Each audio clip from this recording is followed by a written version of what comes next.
make you so special? Why did he bless you? Think about it. I woke up this morning. Got a smile when I say that shit. I woke up this morning. Well, I mean, it's kind of like the same thing as like DJ Khaled did. What did DJ Khaled do? He made his own like fitness thing of some sort. Really? DJ Khaled made a fitness brand? That's right. It blew my mind too. Yeah, I know. No, swear to God. He needs to get fit before he makes a fitness brand. I don't know what it was exactly. Maybe it might be an Hey, app he's lost or some something. weight. I don't know. He's not as big. Yeah. He just motivates other people. He just uses his voice. You can do it. Shia LaBeouf, he's the best motivational speaker. Shia LaBeouf. it! True. Shia LaBeouf's What a a guy. crazy person. He can be. No, he is. He's insane. But I think he that's did what like makes him a awesome. thing using his fans where like he would send a location. Yeah, the flag. Like the they latitude found the and flag. longitude. Yep, Yeah. they used a star alignment and they found the flag and they changed the flag. It was on a live stream, I believe. Wait, Yeah. what flag? What flag was Yeah, it? he had a live stream. I'm pretty sure it was just a plain white flag. Was it just a plain white flag? Yeah. And he had it just like on a like 24-hour live stream. It was just blowing in that like breeze and stuff like that. And yeah, they used the star locations and figured out where the flag was and they took it down. Yep. Oh, really? Yeah, it got very intricate. They found the flag and they either did they take it down or change it? I'm pretty sure they took it down. They could have changed it though. They might have, I don't remember exactly. I'm a little fuzzy on details. But they did find it. And they did use the star locations to find it. That's wild. Yeah. It's crazy. The internet's awesome. It's the best thing ever. That'd be insane though, wouldn't it? Cool. Well, you want me to introduce you guys? Let's do it. Cool. So we are live with Kevin Brusca, Glad to James be here. Murphy, Nice. and Dallas Johnson. Y'all got finger blasted. That's right. Makes me think of Shooter McGavin from Happy Gilmore every time he does that. What was it? That came from that, no, ever since you're doing that, because we play basketball, I swear to God, he would make a point, and he'd like, bah, bah, bah, bah, bah, bah, bah, and he'd start shooting away. Had to shoot him down. Yeah, now I got me stuck doing that, and I can't stop doing it. Now I got to shoot everybody. He's been doing it for like 3 years now. He did only that, like, what was that, 1 or 2 times, and after that, I couldn't stop doing it. Because I'm pretty sure I got done watching Happy Gilmore that day too. And Was it? Yeah, every time he'd sing a pun, he would always like shoot the hole. Like, Oh, bam. that what he did? That's where it came from then. Well, good enough. I got a little happy in me. That's right. A little Happy Gilmore. No, that's what I was doing the other night. Every time I get a little drunk, I always got to shoot people. I just shoot everything. Blow off the pistol, put it back in my holster. It's with your hands, right? Because we don't condone gun violence on this channel. Absolutely not. Yes. Absolutely not. Well, I mean, Thank you for that. I needed that. No problem. Yeah, No yeah. problem. I This just is have very the important. confidence to say it myself. You don't have to put any disclaimers in. I got you. I am disclaimers. This is just a hand. These are just 2 fingers, my thumb and my first finger. Finger guns are very deadly though. I mean, if Gotta you watch out. stab somebody with it, like, I don't know why you would stab somebody with your finger gun. Unless you like poke them in the eye. What is it? They have that. What they have that? What is it? It's like an old pistol. Where like I don't know. How big was the pistol? I think it was the mobs used it. The mob used the pistols. It was like a Oh, you're talking about brass like the knuckles, knuckle, yeah. and then it was a pistol and And a knife, too. a knife. Yeah. And hit you with it and then shoot you. Hit you. Oh, so stab it's you, like a shoot knife you. and a kind of like a bayonet almost. Yeah, basically. Okay. Yeah, it was a little pistol with a bayonet, essentially like a little small knife on it, and it also had brass knuckles. Yeah, I'm just saying. I think it was only like 2 of them. Like, Yeah, over, like, 3 the big knuckles choices. that it would just Yeah. wrap around it, and then it was supposed. Look, because it's not going to be accurate. It doesn't have a barrel No. on it or anything. Okay. So you kind of like stab them a little bit and then just squeeze the trigger. Yeah, they'll pull it out, they'll come up Yeah. to you, Yeah. they'll stick you in the ribs and then shoot you. Wow. Point blank range. I think the brass knuckles were enough. Honestly. Yeah, Yeah, the brass knuckles were Yeah. enough, but it was like, you know what, let's put a knife and a gun on it. We're gonna really get them. America, that's why. What is that? What's Can we his fit a taser on there? Flamethrower. The old good John Gotti. That's bad. That was John Gotti's specialty. Well, we have Dan Bilzerian's look-alike here today. That is very true. AKA. The stunt double. The stunt devil. Yeah. So I was wondering, do you get more girls than Dan Bilzerian? Oh, without a doubt. figured. Let's say they usually get us intertwined. You know, be like, "Hey, are you him?" Like, of course I am. I'm not gonna deny it. No, you don't say that. You're like, no, Dan Bilzerean is me. He got it from me. Ain't that right? Yeah, we're one and the same. That's the thing. Wait, so you're saying that you're the real Dirty Dan? I am the real Dirty Dan. Or is Dirty That's Dan like my the writer Dirty name. Dan? You know? Like Huckleberry Finn, I believe that was the writer. Huckleberry Finn. I thought that is that a dude writer? that floated down Yeah, I the was gonna river? say, yeah. That No, it was, was Mark Twain that oh, wrote yeah, Huckleberry okay, Finn. that's it. Yeah, I was gonna say Mark Twain's not Huckleberry his real Finn's name. Just like, I thought that was the book. yeah, got it mixed up. Close enough. Exactly. You knew what I was talking about. I do not know what you're talking about because I never read Huckleberry Finn. You never seen the movie? I haven't No, read I it haven't. either. I've seen The Great Gatsby. I haven't seen that. I mean, it's kind of like the same thing, right? The new one or the think old so. one? I've seen the old one and the new one. Both watched in class. I don't think those are related at all. yeah, I was gonna say I don't think so. I think I don't you just know. named a random movie. I mean, it was in the line of movies. So I mean, I've seen Lion King. I've seen Jaws. Yeah, exactly. That's pretty much how it works. Yeah, Animals, yeah, right? yeah. Huckleberry, Great Gatsby. Kind of close. I once watched a documentary on how string cheese was made. I mean, they both have authors. They both was made. It was both yes. watchable. What was Huckleberry Finn about? Huckleberry? Isn't that a flower? Some dude that built a raft and flowed down the river. So he was running away from home, right? I haven't seen that movie in years. Wait, what was the movie where the guy got put on an island? Wait, what's her name? Talking about With the volleyball? Castaway? Yeah, Castaway with the little Castaway. volleyball. Yeah, So is Wilson. that what happened? Oh, with Tom something. Yeah, I don't know. I can't No, remember. Tom Hanks? Yeah, Was it yeah, Tom Tom Hanks? Hanks. Yeah, it was Yeah, Tom Hanks, Cruise, yeah. Like that's not right. Yeah. That's the guy from Mission Impossible. Yeah, what's her name? Didn't she have that little volleyball with the? yeah. Oh yeah, she did have So that. yeah, he cut his like hand on Castaway? a rock or something. Yeah, and he made a found the little body. friend because he was going crazy. Yeah, I exactly. don't have nobody. I'm gonna make people. Yeah, he I'm made God. Like, And actually, he actually threw Wilson off the raft and he tried to find him, but he was long gone. yeah, it's because he lost his mind. He's like, I Rest just in my peace, friend. Wilson. Mm-hmm. Oh, because he named it after the brand of the volleyball. Yeah, right? yeah. Didn't he put a hat on it? At He one may point, have, yeah, he made he like a may little have. hat. I think he put on. I don't think he put on. So I haven't It seen was that movie in a floatable. couple years. Yeah, I it can haven't drive seen you it in to a long time. insanity. Could you imagine being like just like away from society? I would say, yeah, on- It's Alone only- with yeah, your it's own only thoughts, you, yeah. 24/7. I could probably do it.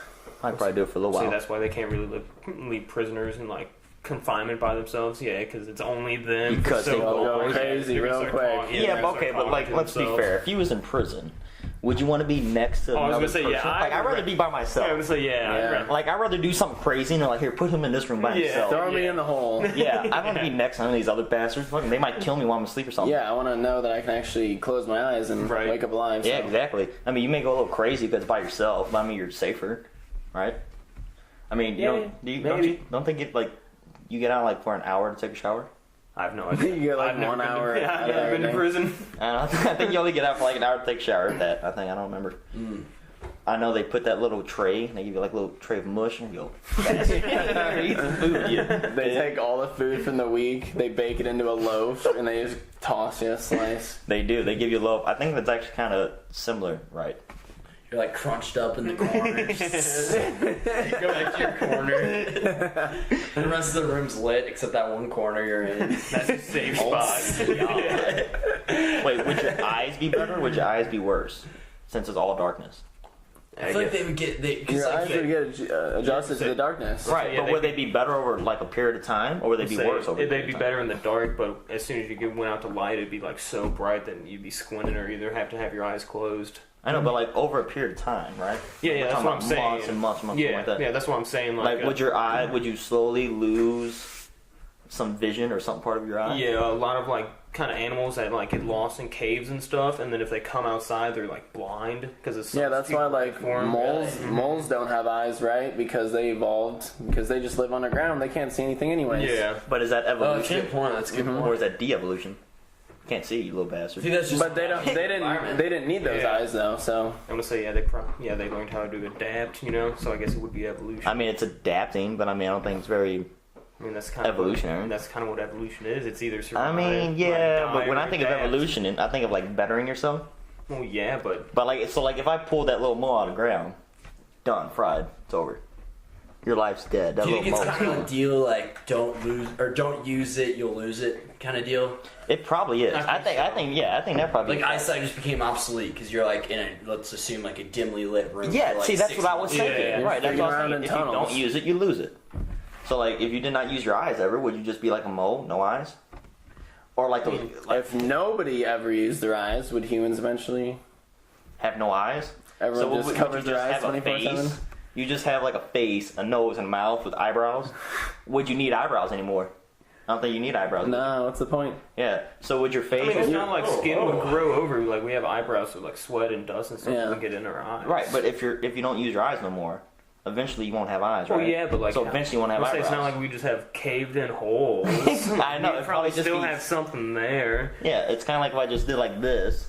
That'd be your face. Dude, that's a good point though, because you're right. Like your eyesight would be improved in dimly lit spaces, so it's all relative in a way. Like if you're in a darker place, then your eyesight's really good in comparison to other humans because you can see like in like dark places better than them. Let's say I know pirates back in the day, like they would have an eye patch, but a perfectly good eye. It's like they flip it over for whenever they went underneath the deck. They would switch it over to like their outside eye, so that they could see underneath the ship better. Oh, I think they did that on I have heard Mythbusters, that. I think. I have heard that. How true is that? Is this like random Google or Wikipedia facts? Or is this real? That actually makes sense. I can't really prove it. I've never done it, but well, yeah, you have to prove it. I want Should I the look facts. up why did pirates wear eye patches? yes. Yeah, I want to see if it's I'm pretty true. sure they tested on Mythbusters, so Was it busted, or was it confirmed? I'm not sure, but I'm pretty sure that the pirate thing is true. Yeah, I don't know heard how that much before. it worked, but Yeah, I've heard that before. I heard, and like I haven't gone into too much research behind it. But, I can only take their word. So this is like the quick article that popped up. It's like a section of the article. You guys know what I'm talking about? Like the quick answers sometimes. So it says, some assume pirates wore eye patches to cover up a missing eye or an eye that was wounded in battle, but in fact, an eye patch was more likely to be used to condition the eye so that the pirate could fight in the dark. Yeah. Yep. Like I said, I've heard it before, but Yeah. did they ever confirm it was true? See, like, I don't think they really can because well, I there's mean, no documents back then. well, no, you probably can't, but you can probably do like a scientific study on it. Yeah, but you'd have to get some guy who volunteers for a couple months for your eye to actually adapt to that. Well, exactly. You probably get somebody out of prison, or like not probably out of. You don't want to bring him out. You don't want him out. You can keep him in prison. Just give him a little. Yeah, I feel like that's the only time that an eye patch is socially acceptable. I feel like a crazy old man in prison, or if you're a pirate. What else do you wear? If he was in prison with an eye patch, they'd probably be scared of you. Like, this dude's a bad motherfucker. Like, he's got an eye patch. Like, you better watch out. You may. I'd be telling people the craziest stories if I had an eye patch. Just how you lost your eye. Just normal. Like, It'd be a different story. It'd be a different story each time I told it. I can see Kevin be like, I got so mad once, my eye just popped out. He made me so angry at this red light. I stared him down with my one eye. Ping! You start getting mad one time, you're like, see, that was only 10% right there. See, that was only 10%. You don't want to see me go 100%. Slowly but surely, your eye just keeps poking out little by little. And it just shoots at him. He's like, ah. Isn't that in Happy Gilmore too? Like where like somebody has like really, their eyes are like very out of their sockets. I don't know. It might I just don't be. think so. Well, It could be. I think it's a dude that Adam Sandler has in his movies all the time, and he just happens to have really big like bug eyes. Kind of like That's Wait, funny as does he shit. wear a hat? The leather hat? Possibly. Oh, I think I know who you're talking He's like about. a I have no different idea who he character. I have is. no idea who he is, but I've seen pictures of I'll him. say I know he always has Rob Schneider in there. The guy who, you can do it. Rob Schneider That guy playing in- Rob Schneider. Rob Schneider playing as a character. Rob Schneider. You can do it all night long. Exactly. Oh my god. So I was thinking of That his name's guy. Steve Buscemi. Yes. Yeah. Oh my god. No, maybe he doesn't have that big of eyes. Maybe I was- No, but he's disgusting. Oh yeah, Steve. Oh yeah. That's a better one. I know. Yeah. Oh, good old Stevie back in my Might be day. thinking of Mr. Deeds. Because I think he did have some crazy eyes in there. Yeah, he's a homeless man. Yeah, his name was yeah. actually Crazy Eyes in there. Oh, yeah. If I went to any party, that man's always invited. I would always bring him just to creep everybody else out. Like, he'd just sit back in the corner, just drinking, like just looking around at everybody. He's constantly just staring down at his drink, and then you're like, "This is my friend here," and he looks up, and there's like, "Oh!" I see everybody get real quiet, thinking like, "Is he gonna kill somebody? Like, is he gonna kill us? Like, why is he sitting here?" Who was the guy that played in Happy Gilmore? He's like the big guy, the dude that had a screwdriver in his head. Oh, the nail in his head? Oh, that was like, nail? yeah, that was like his boss at one point. Yeah, there's this person that works at Walmart. I don't know if it's he or she. Late at night, I swear to I God. don't know if it's a he or she. I don't know. It has like long Dang. orange hair. Looks kind of like a woman. Looks like a woman version of him. Like, she is intimidating. Like, she's like a monster of a person. Like, she's over, like, looking over everything, like, making sure nobody steals. Like, oh, yeah, the really tall dude. Yeah. Okay, I know you're talking about. what is his name? Yeah, there he is. See, she looks kind of like him, but with, like, long... Wait, she said there's a lady who works at Walmart with a nail in her head? No, not a nail. I hope not. I hope she don't have a nail. No. She looks like him, but had, like, long orange hair, kind of like Carrot Top. Just a huge person like that, and she's a security guard. I didn't say it right. Security guard. What did I say? You said security card. Yeah, it's okay. That's what I thought. I was making sure I caught myself. Yeah, creepy as shit. Like, she always, like, looks around there and just stares. Looks over everything, makes sure nobody steals. She's probably waiting for someone to steal, so Probably. she can hit him with a freaking body slam. Yeah, run over there, just take... RKO! Oh my god. Ex-WWE champ right there. You don't want to steal on I swear to God. or hers watch. She's a monster of a person. Like, she's like probably like 6'4", 6'5". Dang. Looks over everything. Man. Kind of 6 foot. good sized body on her. Just like over and like, yeah, I'm gonna fuck you guys up. Steal some shit like that. Like, I can see you doing it. That's exactly who it reminds me of, though. Wait, if you guys got a nail in your head, would you like want to remove it? Like, probably. I mean, chicks dig scars. Do they like nails in your head? I think I would leave it in until I got to the hospital. Oh yeah. I mean, I ain't pulling nothing out myself. I'll probably end up, probably won't go too well. That's a good point. I didn't even think about that. Just pull it out yourself. Put another nail on the other side. Look like Frankenstein. Hey, Franken. The best Halloween costume. Frank and Brusca. You could be Frank and Brusca. I like it. Just imagine going to parties with like a nail in your head. It's like, hey, so how did that happen? Well, one day, went out and I got a nail in my head. I got a nail back here, so you know what? I thought I evened it up. Right here. I thought I evened it up. Gotta look symmetrical. I don't know. Would they dig that? Hey, you want to feel my nail? Like, you want to possibly kill me if you fuck with it wrong? You want to hang your coat or what? Oh my god, I can hang my coat on his nails and his Dude, head. that's so awesome!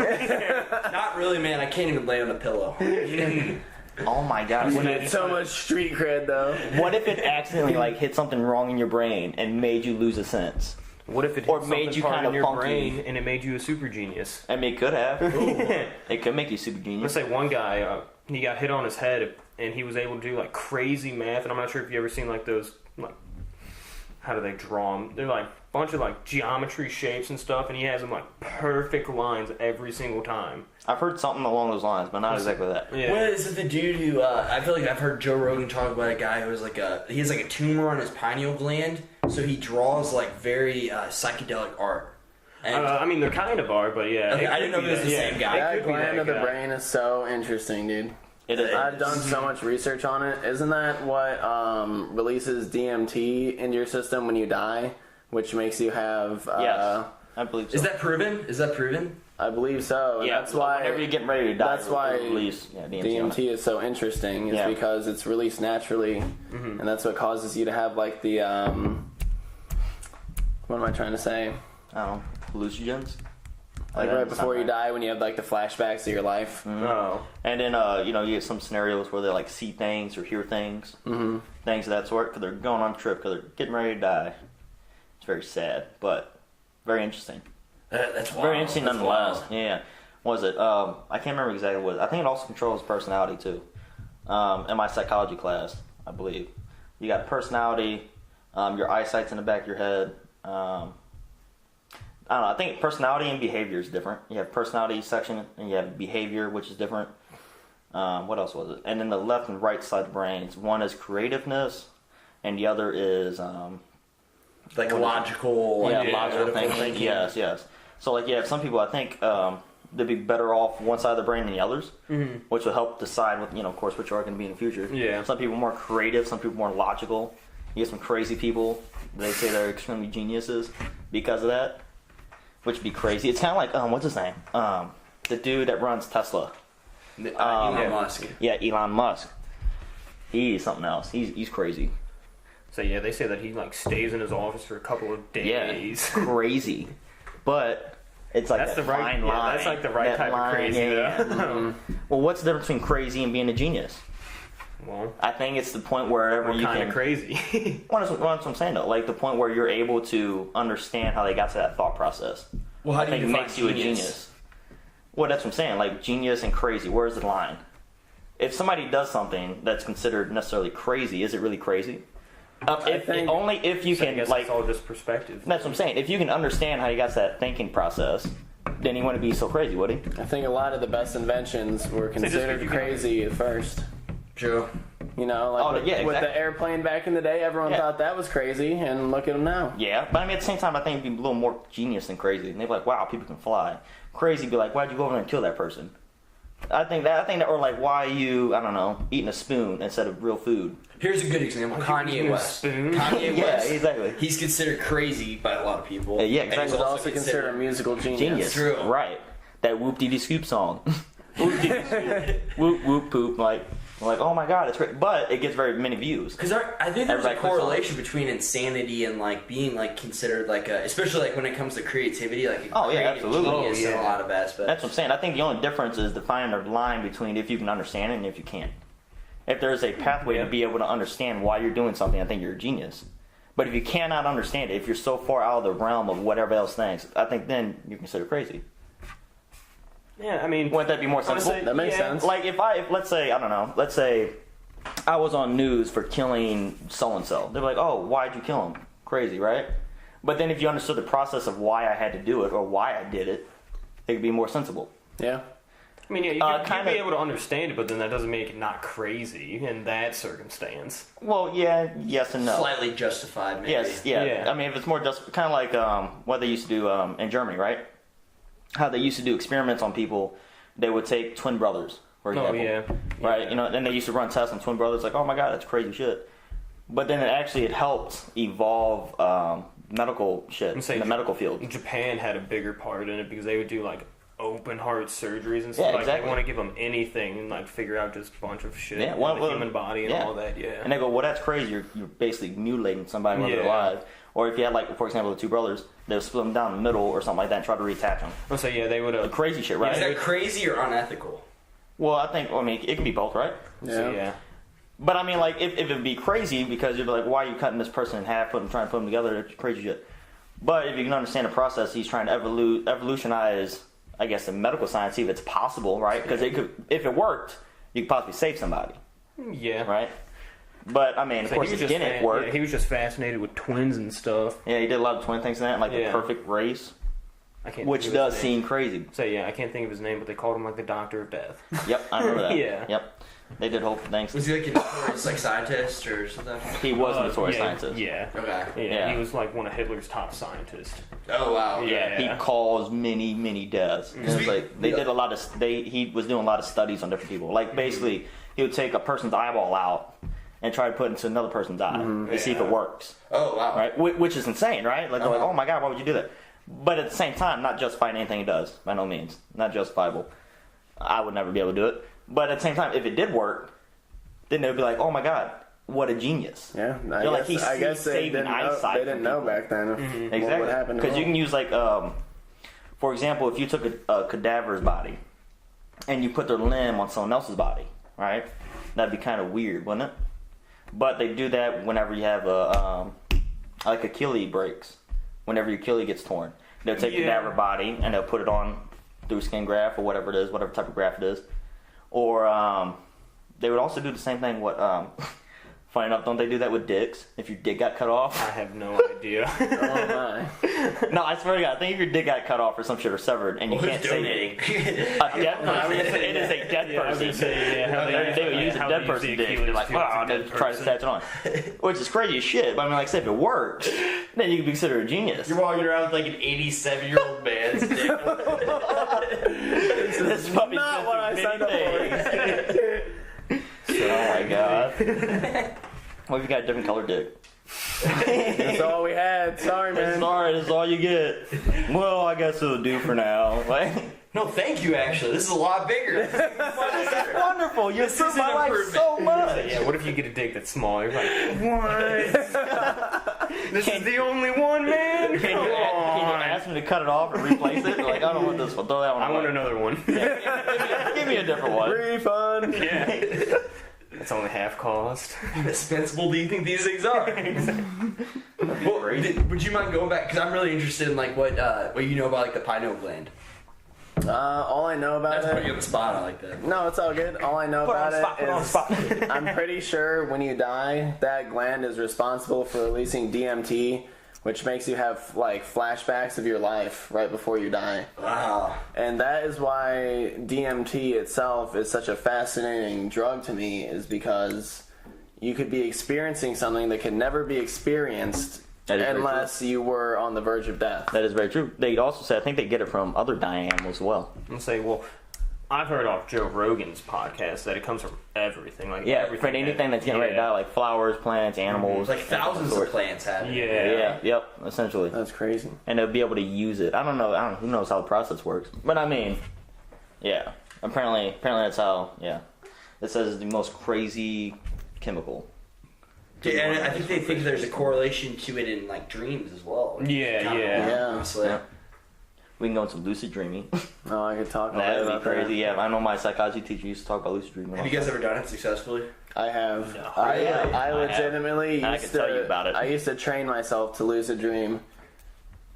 How would you do so? So one of the things you do, it sounds crazy, but throughout the day you want to look at your hands and make sure you have all your fingers. Okay. Because in a dream, when you look at your hands, they never look like they do in real life. So if you get in the habit of randomly checking what your hands look like, No, I like my hands. Hello, hands. you will end up doing it in a dream, and then that is when you are able to take control of the dream, because you're like, okay, I have 4 fingers on each hand, I know I'm dreaming. And another thing you can do is you can check clocks periodically throughout the day. Yeah, time. Look at a clock, look away, and look right back. Because in a dream, time is nothing.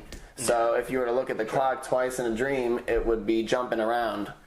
So I have successfully done it a few times, and like, it felt so real to me. I remember I was looking at my hands, and they didn't look right. I knew I didn't have enough fingers, but it felt so real that I was still scared to do anything. But I remember I woke up on the couch in my living room, and I knew I was in a dream, but I was like, all right, let's test my limits. So I just started staring at a painting on my wall, and it fell off the wall and broke. Oh. And I got so excited in the dream, I thought I had woken up. But then I realized I was on the couch again. I was still in a dream. And I was like, I'm going to do the most fun thing that you can do in a dream. So I went to my backyard, which it was crazy how realistic it felt. You played with Maggie. Yep. Tempting, but no. I started jumping as high as I could, and I literally just took flight and started soaring over all the forest and all the trees. And no way. And it's just so crazy because I can't describe how real it actually feels. Like, I understand. I've done that. it makes you question your own reality when you can have dreams that feel just as real as real life. Are you alive or are you in a coma? You would never know. You would never know. How would you know if you're in a coma? Would you do Full House and have to kill somebody and wake up? What? That's what you did in Full House. That's a good point. Did it feel like almost more real than this reality? I mean, besides flying away part? Yeah, I wouldn't say it felt more real. It just was like, it felt so real. At first, I was scared to, like, go out and do things because I was like, what if this is my real life? Like, but you got to crazy person jumping. Yeah. I'm flying. Yeah, you just got to remember to do reality checks. If you smoke a certain herb all the time, every day, that actually blocks out most of your dreams. I couldn't dream for so a while. if you're a regular smoker and you take like a 4-day break off, you will have the most vivid dreams that you've had in a long time, and that is a great chance to try to lucid dream. I remember my last dream. Because I'm not smoking, like, I haven't smoked in like 3-4 months or something like that. In the first couple of weeks I was having the crazy, dude, they're so vivid, and you feel like you're in your dream for like hours. Like, it was weird. Sometimes like a whole day. It feels I like went from like solid 3-4 years of not dreaming anything to just the craziest things. Another thing That's wild. that can help you a I lot don't even smoke. is just writing down anything you can remember from your dreams each day, like every single detail you can remember, and you will start noticing that you remember more and more of your dreams each night. night, and then that can also help you lucid dream too. I actually got in a habit of doing that for probably a good, like 3 months ish. Did you notice that like you started remembering way more of your dreams? They felt way more long. Yeah, totally. Because now my habit whenever I wake up is within the first 5 minutes I'm like thinking phone, and a lot of people live that way too. Mm-hmm. And like whenever I was in the habit of that, I was like, wow, I actually do dream. I'm just like not like habitually getting up and then thinking phone. Like I'm thinking, okay, what just happened? What just happened in my head? Yeah. There's different methods too. Like one popular method. You can get a machine for it, and you get like little. Yeah, I've seen that on the internet. And they have like the little lasers that will periodically flash while your eyes are closed to help you get into that lucid dreaming state. Oh, really? Yeah. I don't feel like I can fall asleep with a laser beam like just flashing in my face, or like a light just flashing in my face. Well, I think what it does makes it like so in your brain you can condition yourself to do things and think a certain way and do whatnot, right? So if you're thinking about going to lucid dreaming, and then that same pattern runs every night, sooner or later, if that happens, you'll see the pattern. You'll be like, the pattern will start to make you lucid dream because that you're conditioned your brain to do that. Yeah, it can be really crazy to do that. My aunt used to write down her dreams and all that stuff, and she used to have a book of just like what you saw in your dreams, what do they like mean or whatever. Like no one can really prove that it's right or anything. But I always thought that was pretty cool and stuff. No, I look up like symbols in dreams sometimes because sometimes I'll just keep having like the same like type of dream over and over back to back nights, and I'll like look it up and see. It might be true, it might not. It's still fun to see what it has to say. Yeah, I always enjoyed looking at the books and stuff. Yeah, my psychology teacher in college said that it means absolutely nothing. I'm gonna say. I mean, from what he said from everything else, it's just your brain just bouncing around. Well, he said basically what happens is the most random things. You could. So basically, it goes from anywhere from between your childhood to now. And all the people you see, like all the faces in your dreams, is people that you've seen maybe walking somewhere. So it could just like if you go to Walmart and somebody passes by you, you may not necessarily consciously focus on his face, but subconsciously your brain remembers that. Yeah, like supposedly your brain will never just like make up its own face or character. It's always somebody that's in real life. Even like you could just pass by for 1 second and they could be like the main character in your dream. You'll be like, who was that? Yep. And then like feelings throughout the day and I guess events, anything like that. Will of course take parts in your dreams. And then apparently you have actually multiple dreams in one dream. Yeah. They say in one dream you have, I don't know exactly what numbers, but a high volume. You're going through one dream over and over. Well, multiple different stages. And I feel like you only remember the last one that happens. Oh, yeah. Yeah, that's usually always how it goes for me. Yeah. But all through REM sleep. Rapid eye motion. Because apparently you have different stages. You have the alpha stage, which you can fall into, I guess. Wait, different stages of REM sleep specifically? Or? So different stages of like you get into deeper and deeper sleep, right? So like within, I think it's in an hour to an hour and a half, you finish one cycle of REM sleep. So that's why they usually say if you take a nap, make sure you only take a 30-minute nap. Because that's going to REM sleep. Right, because you don't go into deeper stages. So that's why I wake up from my naps feeling like a pile of dog shit. Yeah. Essentially. Every time I take a nap, I feel 10 times worse than when I went to sleep. Because who actually takes a 30-minute nap? No, you really don't. You really don't. Does the 30-minute nap actually happen? Has anyone ever done it before? I've done it. I've like, all right, I'm going to try to take this little nap, and I'm really tired. I'm like, set my alarm, I'm like, all right, 30 minutes. You don't really fully fall asleep though. It's just like a light. Yeah. You lightly sleep and then you wake up. It's almost like you're subconsciously awake. Like you feel like you're awake, but your eyes kind of close, and you get back up. Kind of playing in that state between like conscious and like. And being unconscious, right?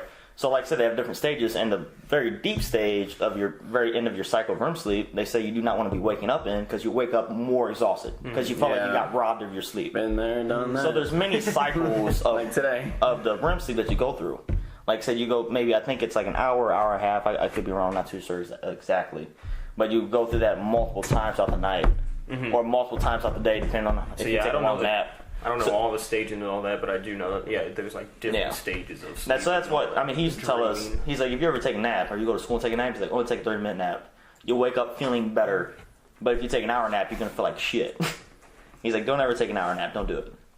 When I take naps sometimes and I wake up, I will my head will be in a fog the rest of the day, and I feel like I'm not fully with it. Yeah, that's why you have to have nap in a can sometimes. Nap in a can. Nap in a bottle, also known as energy drinks.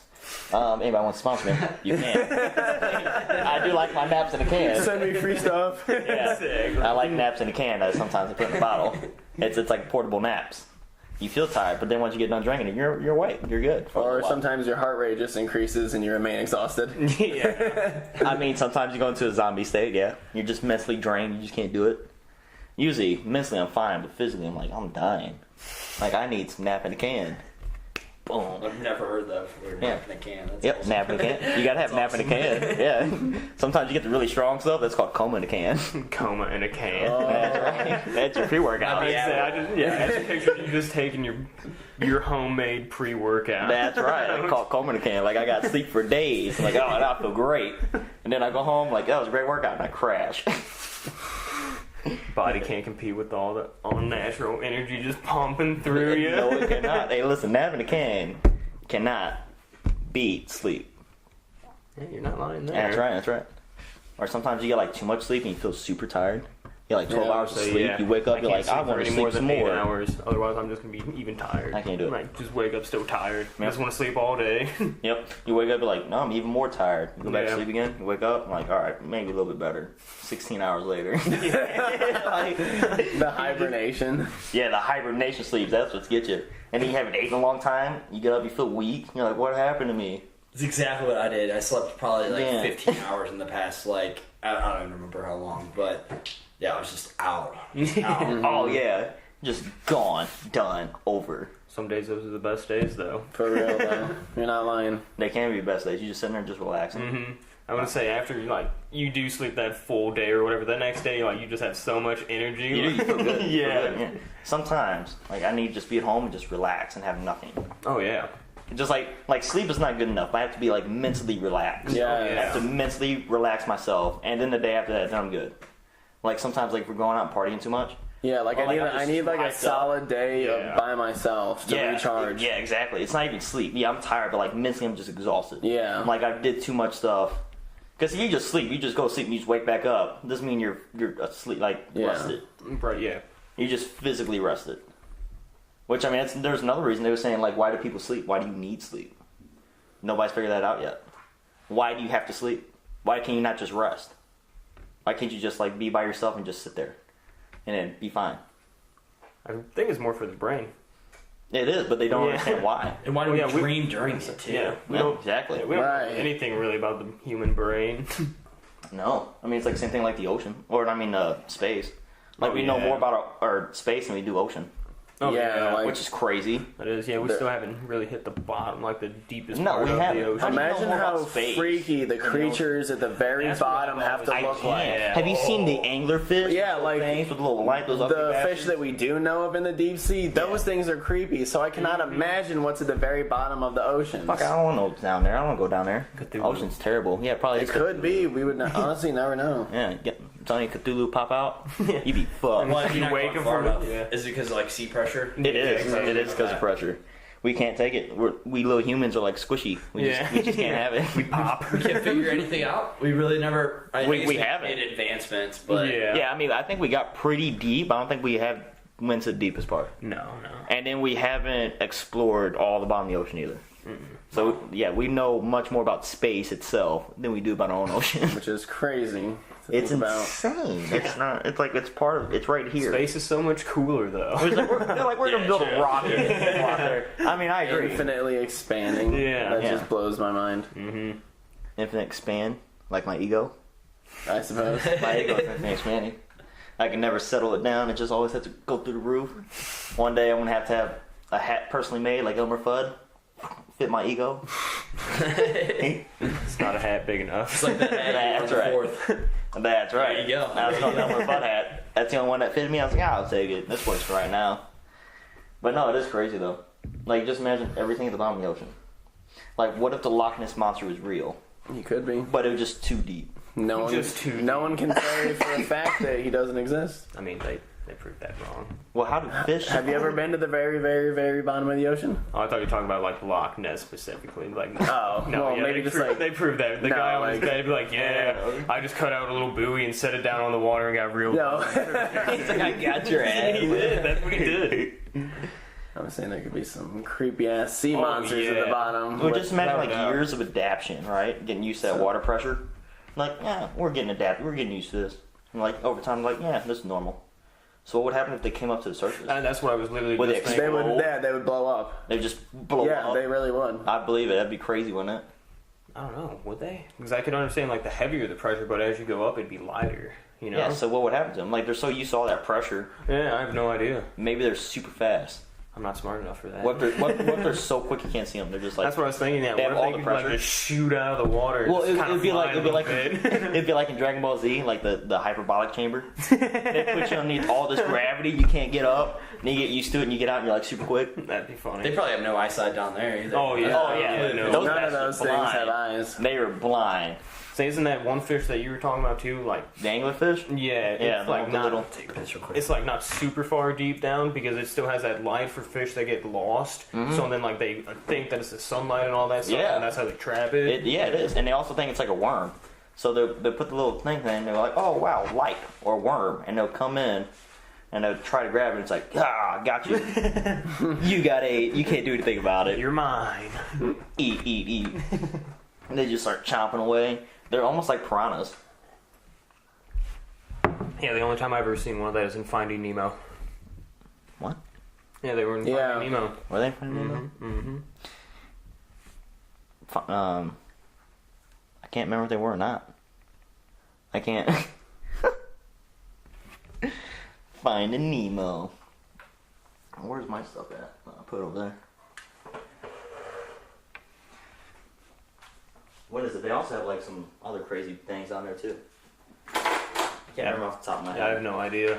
Yeah, I can't remember off the top of my head. Honestly, I just pictured like giant long snake things that live down at the bottom of the ocean. I mean, apparently there is like snake things down there. But who knows? Like I said, how they adapt their body to be able to do that. I wonder how much pressure that is. Yeah, who knows? Is he going? So I put the wrong SD card in, and oh, you're one good. of them like messed up, so we you're won't good. get a ton of audio footage, unfortunately, or video footage. Oh well, it's fine. It don't matter. Cool. They only get the highlights. Yeah, the highlights all that matters anyways. All the little fish in the ocean. Mm-hmm. There's so many different fish in the ocean. Do you guys have any thoughts on vaping? What kind of vaping? Yeah, I guess they're hard. What about There's Juuls multiple specifically? Because I don't know about you guys, but Juuls, I didn't even know they were a thing until probably. Juuls, I don't smoke yeah. it. Like, Juuls are like 10 times more addictive than regular vaping because Yeah. Juuls use this like salt nicotine and literally gives you a huge head buzz for like 20 seconds.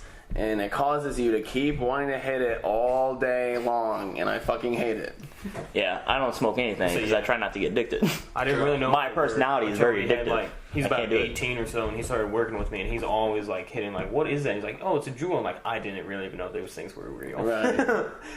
Yeah, no, I can't do it because I'll get addicted. So, I got addicted personality. I like the can't. guys who get like the custom-made vapes, kind of like what Cody. Oh, yeah, has, like Cody. a double-hander. Yeah, so you can make clouds and Yeah, stuff. Like, yeah. that's cool. This man, I think that's cool. Yeah. Dude, I never knew that had different nicotine in it. Yeah. I didn't know that either. That makes sense because I've hit both. I used to. Because when you hit a Juul after hitting like a regular vape, you can tell it's like a lot different. Especially when you're drunk, like you start fiending for it. Like You do. I'm like, wow, I'm creating very like addictive habits right now. Yep. So I try not to do that. Very I know I'll get addictive addicted. behavior. Yep, I know. Weird. I know I get addicted, so I can't do it. I try to stay away from addicted. Like I used to be addicted to video games. Couldn't stop playing them. It's true Well, the bad. thing about vape, like I've done like normal vapes, and I like don't feel anything. Like the next day, I could say I go for a run or something. I feel completely fine. But like Juuls, like the next day after hitting a Juul the other day, You feel sick. yes, and I'm like, I'm not doing this again. So the only thing about like the other like normal vapes, like my lungs would like they kind of feel like waterlogged a little bit. Like if I would hit it like constantly and stuff, it was Jesus weird. Christ. Yeah, that's why I kind of stopped. Yeah, I'm like I don't like this. Ugh, Yeah. ugh. That's terrible. Your poor little lungs are dying. They're getting Yeah. I've waterlogged. heard like popcorn lung. I don't know if that's a real thing. Yeah. Yeah, I heard about that too. Uh-huh. I've heard about that too. I know. I don't know if it's 100% caused by vaping, but I know. I have heard that what from my different people. Yeah, I know from what my doctor said. My what do they call it? Regular doctor. What do they call those doctors? What doctor? Gynecologist? No, I mean, you know, only every other day. I always like to switch on and off my genders. Oh, one of those guys, eh? I mean, I do it all. Like, you can't be this great without doing it all. So you take it, eh? I give it to I reproduce myself. That's not possible. Yeah, it is now because I'm the greatest. I believe I can get this working. So you believe. I believe I can fly. Every time I hear that song, I got caught by the FBI. Not that song. You don't remember all the black kids used to sing it? I think of the video where the guy jumps off the mini trampoline and tries to dunk it, and he doesn't even make it halfway to the hoop. Oh, it's like a really fat guy? Yeah. Yeah, the Jordan. Hello. That's me waving my finger. Hey. Finger waves. I waves. can't wave everything. If you guys are cool with it, I may just give up on this camera.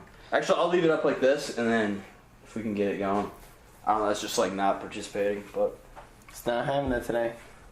He just wasn't feeling like showing up to work, you know? We all have those days. It don't matter. It is fine. I like to look at it. It's like nice and aesthetically Here's pleasing. the case of the Mondays. Mm. No one ever wants to go to work on Monday. No, sir. Well, do you want to talk about freestyling? Just because I told you this the other night, but I think it's like the coolest thing, simply because I suck at it. Right? You know? So you always respect something that you can absolutely not do at all. Exactly. Yeah. It's like the one thing that I am better than other people at. Sports, being coordinated in any way, shape, or form, no, can't do it. But when it comes to laying down some sick rhymes off the top of my head, I can do that shit. That's right. I used to suck at it though. It just takes Nick practice. and Tony made me start doing it, and then they created a monster. It so takes practice. you sucked at it and then you got good? Oh, I was god awful when I first started. I don't know. But every time we would hang out, they made me keep trying it, and then I started doing it on my own, and then. Was this Nick Throw? No, Nick Pappas and Tony Turnbow. Oh, no shit. Oh, yeah, I know both of them. Yeah, there was one summer we literally probably hung out like almost every single day. Jesus. Let's say, I remember whenever we were driving back from Florida, we attempted to rap for like a solid 8 hours. That was hilarious. Yeah. We're the stanky boys because none of us took a shower for like a day and a half. You're a stank monster. We were all stank monsters. Very nice. And we're back on video. Oh. We're back. That's right. 47. Sorry for that. You're all good. No worries. Can't control what the camera does. That's right. Has a mind of its own. Damn technology. Yeah, one of the main reasons I asked is if you like learned how to do that over time, or if you like just naturally were like kind of picked it up fast. Oh yeah, it definitely took time. Like I didn't look up any videos or anything, but I would just like after Nick and Tony started making me do it, I would just like practice on my own. You think about it all like day, that, and things. I really do. Yeah, like, that's all why day long at work, rhymes would just be running through my head. That's what I used to do when I was rapping with Ray Holcamp and all them back in like 5th grade. Yeah. I used to do that all day and night. Just sit there and just think of words and put it together. And as you're going about your daily life, words pop in and then they connect. You're like, I could use that later on. Did you ever use like the same word combinations? What do you mean? I'm trying to think of one. Like use like the same phrases and like different freestyles. Example. That's how I am. Exactly. You mean like a double entendre? Like using like the same phrases and different freestyles? Yeah. Yeah, like there are some words that I'm like partial to using that'll like pop up in my head more than others, but they recycle. I didn't know if you used like the same like 2 lines ever, or even like interchange the same 2 words to rhyme them together. But is it more like you just think? Like, how do you think of it? Do you every time one line and then think of like the word and then think of the word that rhymes with it before and then connect the dots? So like while I'm saying one line, while it's coming out of my mouth, I'm thinking of all the other things I could rhyme it with. So I'm already thinking of the next thing I'm going to say while I'm saying the current line. So your brain's like a database at that point, just like running every possible it kind of feels like one of those charts where it starts off with one bubble with a word and it branches off into 2 bubbles. You know what I'm talking about? Best way to put this. Yeah, and multiple lines. Yeah. Dude, I wish I could freestyle it. I can just think of like all the possible combinations that I could use. The best way I could probably explain this to you is you did jiu-jitsu, right? So whenever you're doing jiu-jitsu, whenever you're in a certain position, you can think of different outcomes, right? Different positions, different switches, maybe like a different submission from where you're sitting.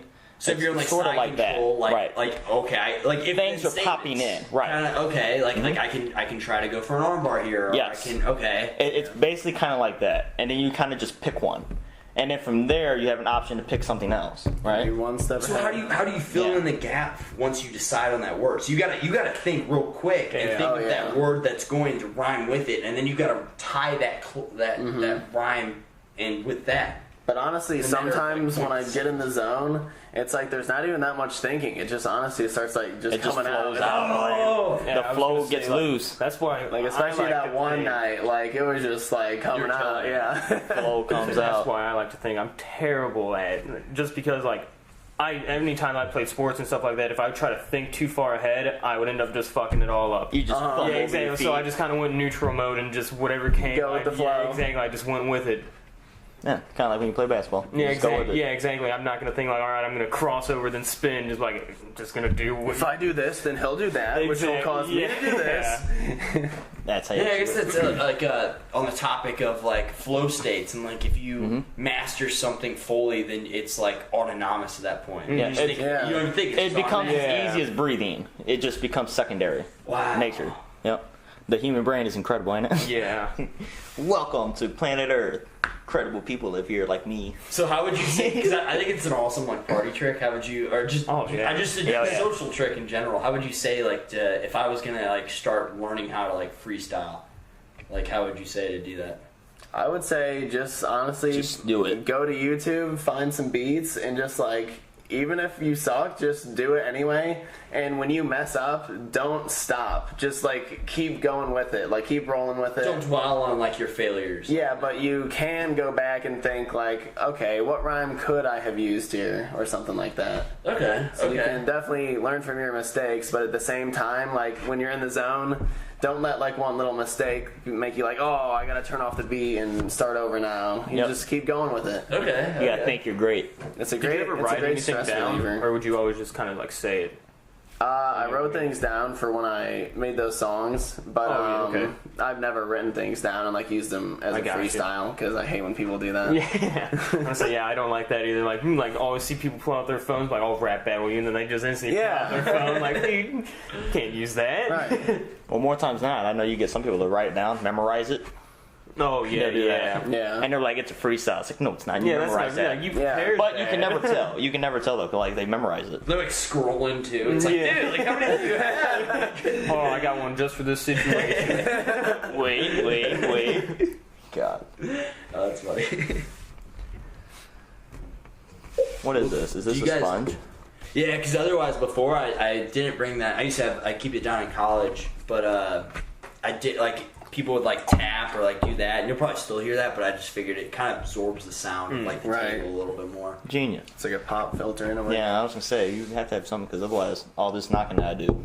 True. I mean, it will come up sooner or later. I caught a kid jerking off during the middle of the podcast. All you hear is like under the table. What a shame. Dude, I need a sponge. When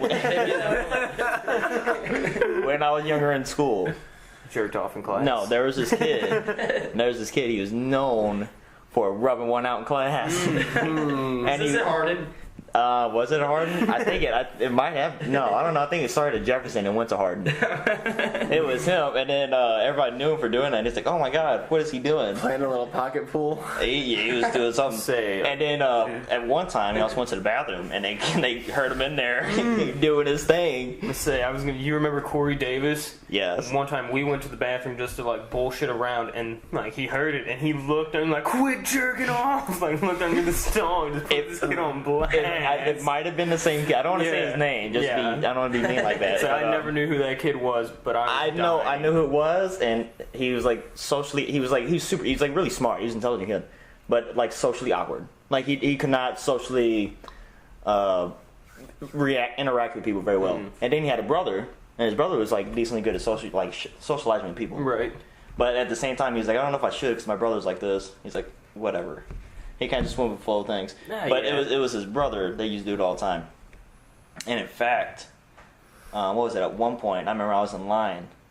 I remember I was like trying to go say hello to somebody that was in line, lunch line. Mm-hmm. Like sometimes you say hello real quick, get back in line. Right. So I went to go say hello, and he put his arms out, he stretched it far out, and he's like, no. And I was like, what are you doing? He's like, no, you can't get by me. And I'm like, it made me laugh. And I was like, wait. I was just saying hello. Defense. Yeah, you're saying, I just want to see. He's like, no, I know what you're doing. You're trying to cut. I'm like, no, I'm not. I swear to God. You're hearing me say this. Like, I'll go back to line. He's like, no. Then I was like, all right, you come over here and then go back. He's like, no, once you're out of line, you're out of line. Oh, it was the greatest thing. And I was like, all right. Serious about getting that food, Oh, man. he was serious. Anybody try to cut him line, he's like, no, you don't. He put his arms out, he stretch out. Yeah, he played defense. He was good at it. That's good shit. It was amazing. Somebody tries to pass him, and then the girl behind him's trying to pass as well. It's just like, oh yeah. He's like the ultimate goalie. This guy, he's like, he's catching everybody. Nobody gets by me. Funny. No, it was hilarious. And then I was like, all right, well, I'll just stand back here. I guess I'll just yell at him. I guess I'll just yell at what I was going to say to him. I guess there ain't no privacy no more. So anyways, the other day, it was funny. I don't know whatever happened to him. There's also this other kid. It reminds me of that. I'm just thinking someone really personal yelling out to like, Yeah. Kara, you left your tampons in my car. Yeah, you just got to yell out like, hey, you know what happened yesterday? Have you seen my hemorrhoid cream? Really flaring up right now. I have hemorrhoids. I hate them. Oh no. He's still in the middle, boxing everybody out. No cuts. Ain't nobody getting through him. He made sure everybody would stop. He's like, no, you don't. You don't go this way. No, but there's this other kid. I think he ended up leaving our district. I don't remember exactly. He had like super bad rage problems. He was a heavier kid, and he used to rage out and literally like start smashing on his table. And he would pick his table up and he would throw tables and he would run around. He kind of looked like the Hawk. I was about to say, is he green? Jesus Christ. I mean, he was a heavier kid, and he had like a nice bow cut like I used to have. Are you sure this wasn't you? I'm pretty sure. A life story down. Yeah. I tried to be friends with him one day. I was like, all right, maybe he needs a friend. I'll try to be a friend with him. I always try to make friends with those type of Well, you kids. never know. Exactly. You never know. He might go I was crazy. nice to you that day. Yeah. Don't shoot me. I just try to be nice to everybody. I think everybody deserves a chance. Right, yes. Until he's an asshole to me. And I was like, okay, well, I guess you are a dickhole. Well, fuck it, dude. I was like, I'll just mind my own business. But no, that kid, he used to rage out. I went through many years with him, and I remember he always used to do the same thing. He used to get really pissed off, and he'd start beating on the tables. Or he'd run up to the wall and start beating on the wall. And then he'd try to flip tables over, and he would like do his little run. He'd like put his arms up like this and do his little run around. I swear to God, he would. He'd like run around in circles. I hate you. Like he would go crazy. Like his face would start turning red, and he'd start shaking his head. What point of the day was this? Like lunchtime or? It would be, it'd be like any time during the day. In class. In class. I swear to God, it would happen in class. And like he would start going crazy. He'd just run around, I hate you, God, and he'd start cussing at people. And she was like, you can't be cussing. Don't say bad words. He's like, fuck you too. He would go crazy. He would go insane. Like, you need to go to the principal. He's like, no. They need to go to the principal. And like, he would just go crazy. I'm like, holy shit, what happened? Was he like special needs or? I mean, after that, maybe. Yeah, because like I know like sometimes Well, no, he was in the rest of the class with all the other kids. Really? Yeah, that's the reason why I was saying that. I would say like whenever we'd have like the class so. within a class, is like some of them would be over and like whenever they would like kind of freak out, like that's some stuff that they would try to do, but No, like it was terrible. Or like let's say like he fucked up on a test, he'd be writing, and all of a sudden you hear a snap, you just snap his pencil, and then you start doing that. I'm like, whoa, like chill out. And then people be like, hey, you okay? Somebody pissed in your Cheerios? Fuck you! Nobody pissed in my Cheerios. Like he would just lose his shit. He had anger problems. I mean, I hope he's doing good today. Hope they fix that. But yeah, that was something else. You'll probably know him.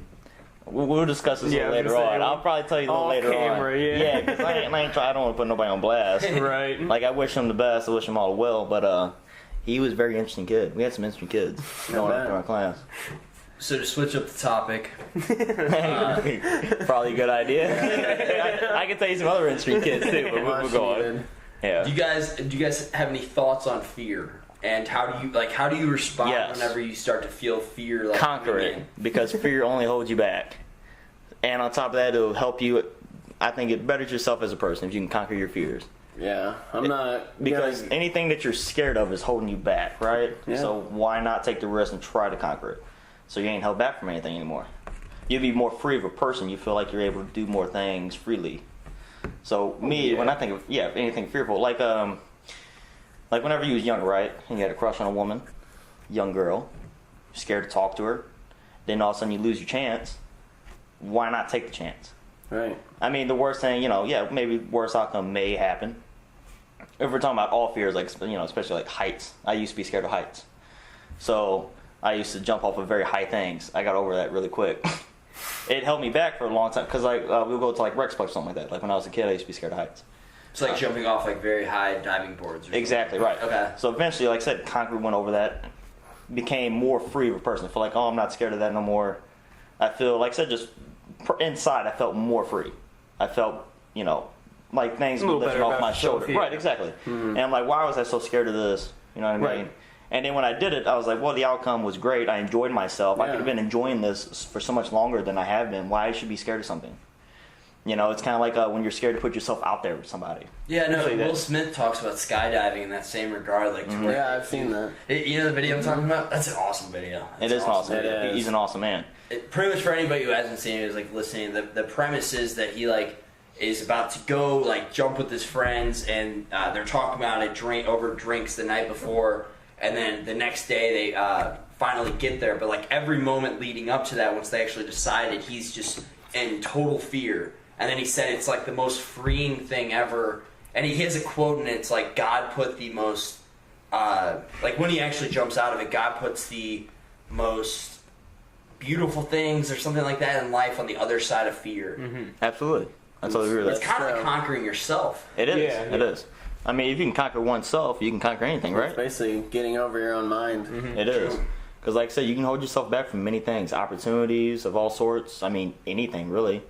I mean, it's kind of like how some people are scared of what people think of them, for example, right? The day that you stop caring what people think about you, become much more free. You just feel so free. You just act however you want. You can be yourself out in public. It's why does it matter how other people view you if they're not relevant in your life? I totally agree. I don't get why people trip so hard over, he said this about me, she said this. Yeah. Let them talk about you. Who cares? Yeah. They're the ones wasting their own energy. Don't trip over that. They don't know the thoughts circulating in your head. Right. They don't know what your actions you're taking. Yeah, as long as you know who you are as a person, as long as you know what you do, I mean, you can say whatever the fuck you want. Whatever, don't matter. You don't know me, so I know what I've done. I know the type of person I am.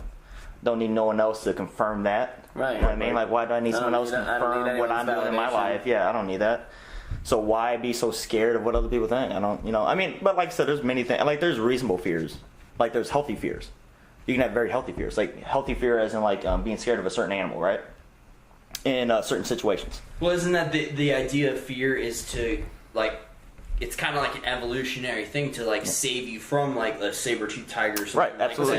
Something absolutely. You should be terrified of. Yeah, you should not be absolutely fearless by no means. I mean, there are healthy fears. Is that kind of paradoxical though? Because the reason it hypothetically speaking, I don't know if this is actually the reason that it was created. But is the reason that fear was created was so that you can save yourself and be more safe, so that you don't do stupid shit. Right. And then you can, but it's weird because it's actually slowed you down at times, and it's limiting your full potential on things. It has. Well, I mean, like I said, it's almost like a governor to a vehicle, right?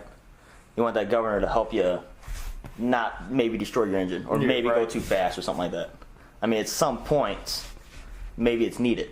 So you took the healthy way, getting over your fears, jumping into pools and stuff like that. Don't go jumping off mountains. Like I said, there's healthy fears. Yeah, exactly. Fears are put there for a good reason, and they say, as in other people, psychologists and other people that I've talked to and whatnot, that fear was evolutionary from whenever we was younger, right? Or from not younger, I should say. People as people was earlier, right? As earlier people. For example, healthy fear of animals came from way back then. Apparently, like I said, who the fuck knows? I don't fucking know. Who knows? Yeah, it makes sense. Makes sense. I mean, things of that sort. Help us survive. Help us help you live better. Like, you wouldn't just go outside and just eat something. You wouldn't know if it killed you or not. Because there was a healthy fear back then. It's like, well, you can't eat everything. You better test out what's what. You might die otherwise. Well, it's funny because, like, going off of that, well, you said that we met originally, like, back 8th grade or something, jumping off a bridge. Mm-hmm. My mentality is, like, I'll do something like that's, like, fearful, but I'm like, I'll do it, I'm just not the first one to do it. Oh, yeah. Like, is that bridge safe? Like, don't just get sad. Yeah. Jump off. Okay, you're fine. Okay, I'll go. Yeah, exactly. Healthy fear. I think that's very reasonable. Right. As long as the fear is reasonable, I think then it's healthy. But if it's unreasonable and just holds you back, right. I think you need to conquer yourself and push like through failure that. or something like that. That's more mental than actual like exactly. Physical. I mean, there's a lot of people that scare of failure. Oh yeah. Which is a good reason, but I mean at the same time, I mean if you never try, exactly, you can never succeed in it. Failure is just a learning experience. It's an opportunity to take what you've done wrong and better yourself from it. Oh, absolutely. I mean, like I said, you have to have healthy doses of it. But with most things, I mean, it's not necessary. Like people, like what we were saying, like people being worrying about what people think of you, right? Like maybe in some situations it's important. Like if you go to a job interview, right? It's very important what your boss thinks of you. Certain aspects like that. But like if you're in general everyday life, like where random it does not strangers, necessarily matter. or I mean, like you should not have a fear if somebody thinks you're this way or that way because you know who you are. You know the type of person you are. I mean, like I said, fear is it's good, but it bad as well. So I have a little both opinion on it. I think it's bad and good. When you say conquer fear, how do you guys go about conquering your fear? Because I feel like everybody has like a different way. I go head first and I dive in. That's how I've always been. That's the same thing like with mixed martial arts, like with MMA. Like let's say being scared of getting your ass kicked, right? Best way of getting over that fear, going in. I mean, not going into a fight, of course. You probably want to be, have headgear and whatnot. Well, like I said, like the first time you went, like if you sparred or something like that, right? Mm-hmm. Or first time that even we grappled, right? I mean, yeah, I may get my ass kicked. Yeah, right. But you have a fear of getting your ass kicked, right? But like I said, the best way to get over that is going head first into it. Right. Just putting yourself out there doing it. I mean, yeah, you may get your ass kicked, but you'll learn eventually become better at your craft or other things like that. Same thing like anything else. I mean, like I said, personally, me, I just dive in. I'm all for it. I go in, what happens, it is what it is. Let's say it's like something's like holding you back, like a mental fear. Yes. Like, I can't think of anything off that. Let's say that like fear of like other people and their opinions of you, and there are like certain people at school or something that you're like intentionally avoiding because you're scared of what they think of you or or something along the lines of that. Maybe not physically, but like their opinions like might affect you like socially or something like that. Right. Like how would you approach that situation? I would say it depends on the scenario. Yeah, it would highly depend on the scenario, because I mean you can't just necessarily say you just moved schools and you're the new kid. Right, you go to the new kid. You don't have any friends, anything like that. Right. So for me personally, if I didn't have no friends and I'm a new kid at school, I'm going to school, I'm saying hello to everybody. Introduce yourself. I'm introducing myself to everybody. I'm gonna say hello to everybody. I'm gonna be as outgoing as I possibly can. Try not to be too much. Because I understand me as a person, I can be too much at times. I do understand this. Never. Not always, though, because I am the greatest. More times than not, you can't take me just because you can't take my greatness. You should have brought that hat. Yeah, I'm telling you, you just can't take my greatness. That's the reason why. That's the only reason you can't like me. But like I said, if I was in like a new classroom, new place, I would try to be as extrovert as possible. I'll try to be as outgoing as possible. I mean, it would be the best way, because like I said, you never know who likes you, you never know who won't like you. Right. You never know unless you try to put yourself out there and you try to make something happen. It's kind of like the same thing with your dreams or ambitions and stuff. You never know until you actually go for it. Yeah. Otherwise, you're just going to be sitting there thinking about it, maybe get inside your own head, maybe doubt yourself. Might as well go ahead first. I mean, that's just what I would do, just be my opinion. Mm-hmm. But, I mean, I always feel like just being yourself, like, don't change for anyone. I'm going to say, the people that are going to like you, they're going to like you, and the people that don't, well, fuck them. They're just not going to. Don't put on a fake front for other people that we wouldn't even normally get along with. Yeah, exactly. There's no point. No, you can't please everybody. Everybody's a little bit different. Whenever you learn that, too, like, whatever you do, you're not going to be able to please everyone. No, everybody's a little bit different. Maybe somebody might like you just for something, whatever it is, but, it's just opinions. Like I said, everybody likes their own thing. Yeah, it is what it is. It's kind of a realization everybody, like, comes to in high school. I feel like high school is a prime example. I think it is. It's pretty good proving ground for that. Everybody figures out where they're at. Like, oh, you don't like me? Okay, well, whatever. Yeah. I mean, so what would you say, Kevin? Well, going to a Catholic high school, which I unfortunately had to do, that I was grouped with the most judgmental people I've ever met in my life. Whole grade. I know, like, from everyone has to wear the same socks, everyone has to do the same things, everyone has to act like everyone else, everyone has to have the same haircut. Right. We just look like a bunch of clones of each other. Yeah. And then once I started my first year at college, I was like, wow. These are like real ass people. They're not judging me based on what I'm doing. Absolutely. There's people walking around in pajamas. This is awesome. That's right. This is like a normal school experience. So do you think those uniforms made people more judgmental? I would say... A little bit. I think it would, just because you're comparing yourself with other people. Most of the thing is, though, it's like most families at like private schools are really rich, and people that... with families that have a lot of money, not always, but a lot of the time tend to be very snobby and very judgmental. So yeah, because you're all wearing the same thing, so you go off of your shoes or socks. Yeah, You know, yeah. if you're wearing no brands, you get shit for that. Yeah, I you guess don't have that Nike swoosh. Yeah, I do see Yeah. how uniforms would affect it, though, Yeah. now. That makes sense. I don't think so. I mean, you're comparing yourself with another person. Yeah. They're like, you don't look like me. Right. You don't act like me. Your family's not like my family.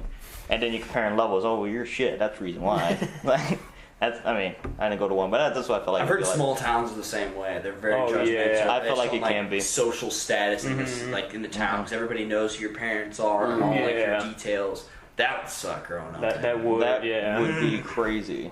That would absolutely be something else. See, sometimes even if you go to like a small bar, because I've done that with a couple of buddies, like just a random bar we went to, and I guess just a bunch of locals and all It's that. like all regulars. Yeah, exactly. Yep. And Like, they all just kind of stopped and turned They at us stare like, at you. like, who's this guy? Like, Yep. sorry, man, I just want to drink. Sorry for walking into a public establishment. It's a private public establishment. You just didn't know it. Pretty much.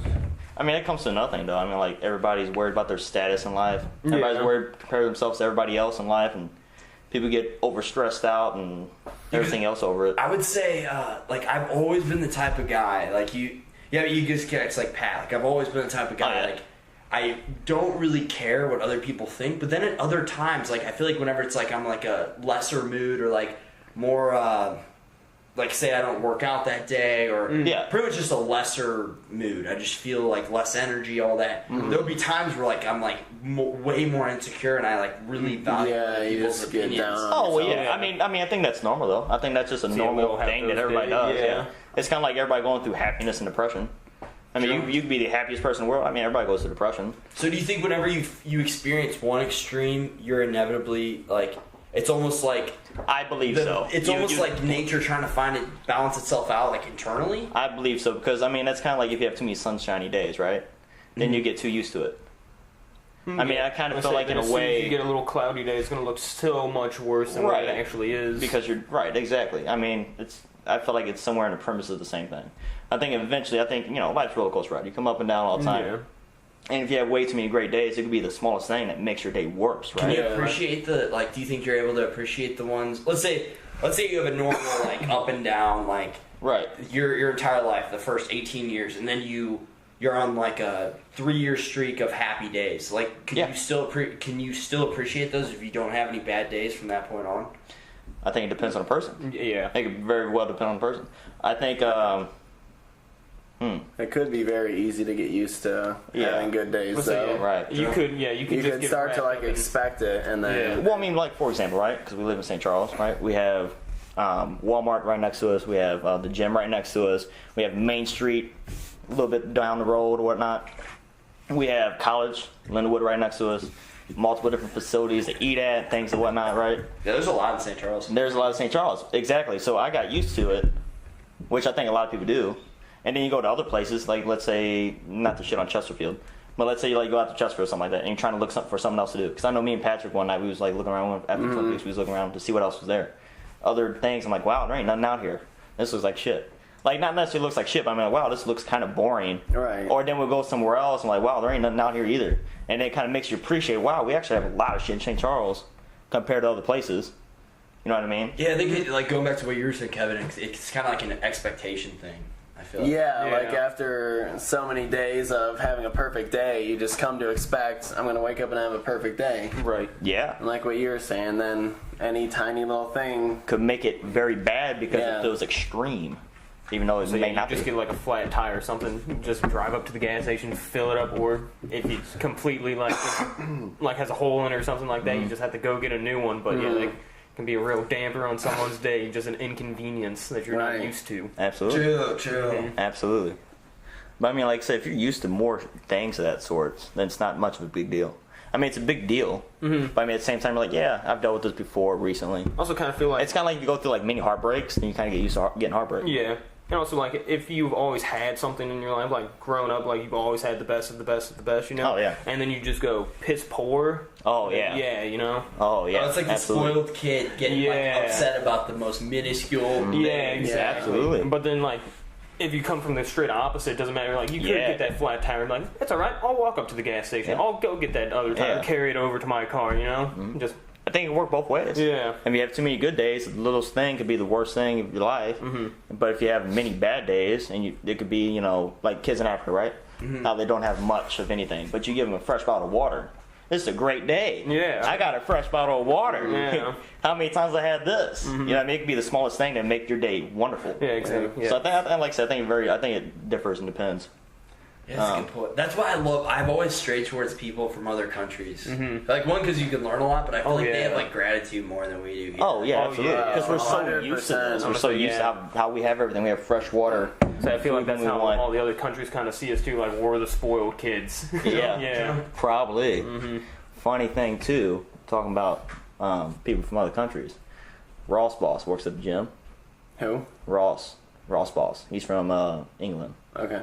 He used to play soccer, and I guess he came over to Lindenwood to play soccer or something like that. Oh, I know who you're talking, the blonde dude. Yes, one guy. Yeah. I don't know. I thought this was kind of funny because one of the guys that worked there, he's a sales representative named Marshall, and he said that across the pond they say necking it whenever you go drinking. Yeah. That is not the same thing here. That's what I said. And I was like, wait a second, what did you say? It's like, hey, you going to be necking it tonight? And I'm like, I don't know if I'm going to neck it. I don't know what you're talking about. What do you mean necking it? But like... Necking it? Yeah, necking it. Like necking it. Oh, okay. Yeah, like when you take a drink, you're necking it. That kind of makes sense. Okay. Yeah, I mean, I guess it makes sense. It's their little slang. But yeah, and he was like, earlier today he asked me if I was going to be necking it tonight. And he said... I would not know what to say to someone if they asked me that. I thought it was the funniest thing. I was just going to laugh about awkwardness, because, I don't want to That's all you can do at that point, just laugh. I mean, you neck it. Laugh and hope that it was a joke. Yeah. No, at first like they said naked, but I thought he had like an accent to it. He's like, naked. I'm like, okay, am I getting naked tonight? I don't know. Why are you asking if I'm getting naked tonight? Maybe. And he's like, you're necking it. And I'm like, what do you mean? What are you talking about? No, not naked, man. Necking it. It's totally straight. Yeah. Yeah, aren't you a neck champion? Don't you neck it? Oh, God. And then it became a conversation of, is it a verb? Can you neck it? Can you neck something? Yeah, if it's synonymous with drinking, right? I mean, it is, but is that because of the British English or England English, or is it American English that we're using? That's where it confused me. Yeah, right. I have no Because idea. he's using it because he's from England, but he's using it in American format. So I guess it would be English. Well, what kind of English? Like, they're British English. Right, but he's using it in American format. What do you even mean by that? American format? Because he's talking to an American? I mean, in a sense. But I mean, okay, so okay. Yeah, what's an American format? That'll be the best way of saying this. Let me see if I can make this comprehensible. That didn't make any sense. I mean, you're not comprehending it, so I gotta see if I can make it comprehensible. If it was in England, right, necking it means you're drinking, right? Well, yeah, he's not going to know all our slang words. Well, that's what I'm saying. It's kind of like biscuit, and what's another term for biscuits, like used as cookie, right? In England? Maybe cookie cracker. I would say, yeah. I thought what was biscuit? Biscuit was what? I think biscuit. Okay, cookie and cracker. We'll just use that as an example. So it's like, hey, you gonna eat that cracker? Does that mean actually eating a cracker, or does it mean actually eating a cookie? Well, it depends on what format you're using it. If you use it in England, if you pointed to a cookie, it would still be his format. Yeah, but what if it's not anything? What if it's like, hey, you can eat the cracker later on? What would you say? Would you say I'm eating a cracker? Or is it a cookie? It depends on the format, on what he's using. Super weird. If it's England American, or like not England, but like European English, right? Then he'd be talking about a cookie. But if you're using it in American English, which would be like American format, it'd be a cracker. I feel like it's just different slang, right? Yeah. Right, different slang. But the way that he's using it... he's not going to know what all our slang words are. No, I'm not saying he knows all of our slang. I'm just saying the way that he's using it. It can depend. I guess so, I feel like it's the same meaning, like it'd be like a verb or adjective is whatever it's getting switched out with. So that'd be still a verb, right? I believe so. Because it's just a different way of saying it. I believe so. But then when I looked it up on Google, they use it as a noun and not a verb. No. Mind blown. I feel like we just don't understand what you're saying, to be honest. Well, it's just... You know what? Good enough. We're fair enough. Fair enough. I'm just... Fair enough. You made it way more... Yeah, you made it way more complex than it probably needed to be. I probably did. I probably tried to explain it too much. But I had 2 Australian buddies, and they used to always say, what was it? We're not here to fuck spiders. Like, I was like the first time he said that, I was like, what the hell what are you saying? Why would anyone be here to do that? Yeah. I forgot what it meant. Like, we're not here to fuck spiders. It was pretty much Sounds like you're not here to waste your time. Pretty much like we're not here to mess around. Like if you ask him, hey, do you want a beer? Like, and that's what he yell out. They said bloke a lot too, which is like mate, like like friend or man. And be like, bloke, we're not here to fuck spiders. And I'm like, do you want a beer or not? That's awesome. That's amazing. That makes me so happy. Like, not here to fuck spiders. I'm like, all right. After a while, I get used to it. I just started tossing the beer after that point. That's fucking amazing. What is it? It's not Australia. What is one that's kind of like Australia? Netherlands? Not Netherlands. New Zealand. New Zealand. Yeah. Apparently they have a snake-free country. Is it really? Yeah. I thought that was Netherlands. No, Netherlands is like bug-free, ain't it? We need a spider-free country. Is it spider-free or is it bug-free? No, I'm saying we need a spider-free country. Yeah. No, honestly, I think it doesn't exist, but it should. I think it is Netherlands. I swear to God, I think Netherlands is like either insect-free, bug-free. It's like something free. I don't think it's insect-free. It's something free. It's free of something. Insects, yeah. But Netherlands is connected with the rest of Europe, so that that'd be weird if that would be weird. Like only that part of Europe is. Yeah, I know it's something free. Maybe spider free. I don't know. Maybe I'm getting my information mixed. I don't fucking know. Snake free as well. Is it? Apparently, who's that very notorious dude in St. Patrick? Maybe? Yeah. He drove out all the snakes. Yeah. So you know what I'm talking about? Mm-hmm, yeah. But that's what I'm saying. In New Zealand, they have a slang word named docs. Kind of like buddy, like hey docs. I thought it was very interesting. Not just doc, it's docs, as in DOX. Oh, docs. okay. Yeah. Like, you bloody docs. I've never heard that one. I don't know, You bloody docs. I think I got those mixed You up. just mixed up two kinds. Yeah, I can do what I want. I'm the greatest. I don't know. That'd be crazy. Bloody docs.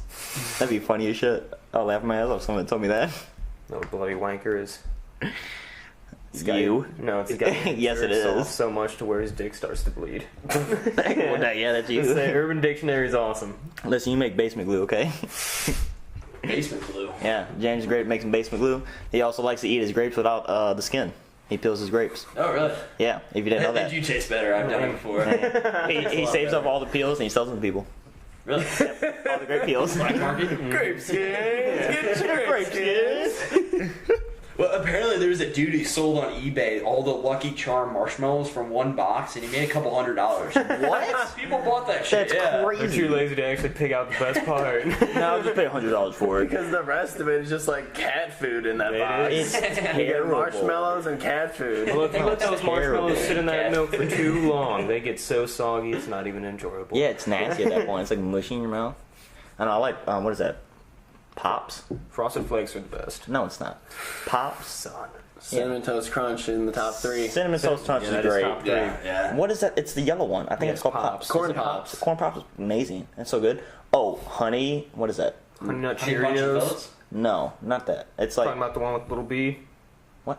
There's a little bee on the box. That's honey no, Cheerios. that one. It's like honey. So it's just like a honey. Yeah, you're like 1,000 if you like those. No, it's not honeycombs. It's like super Honeycombs sweet. are good, too. It looks like pecans or it looks like pecans or pecans. Honey bunches of oats? No. Did we already say that? Yeah, it looks like pecans or pecans, and it's like all honey.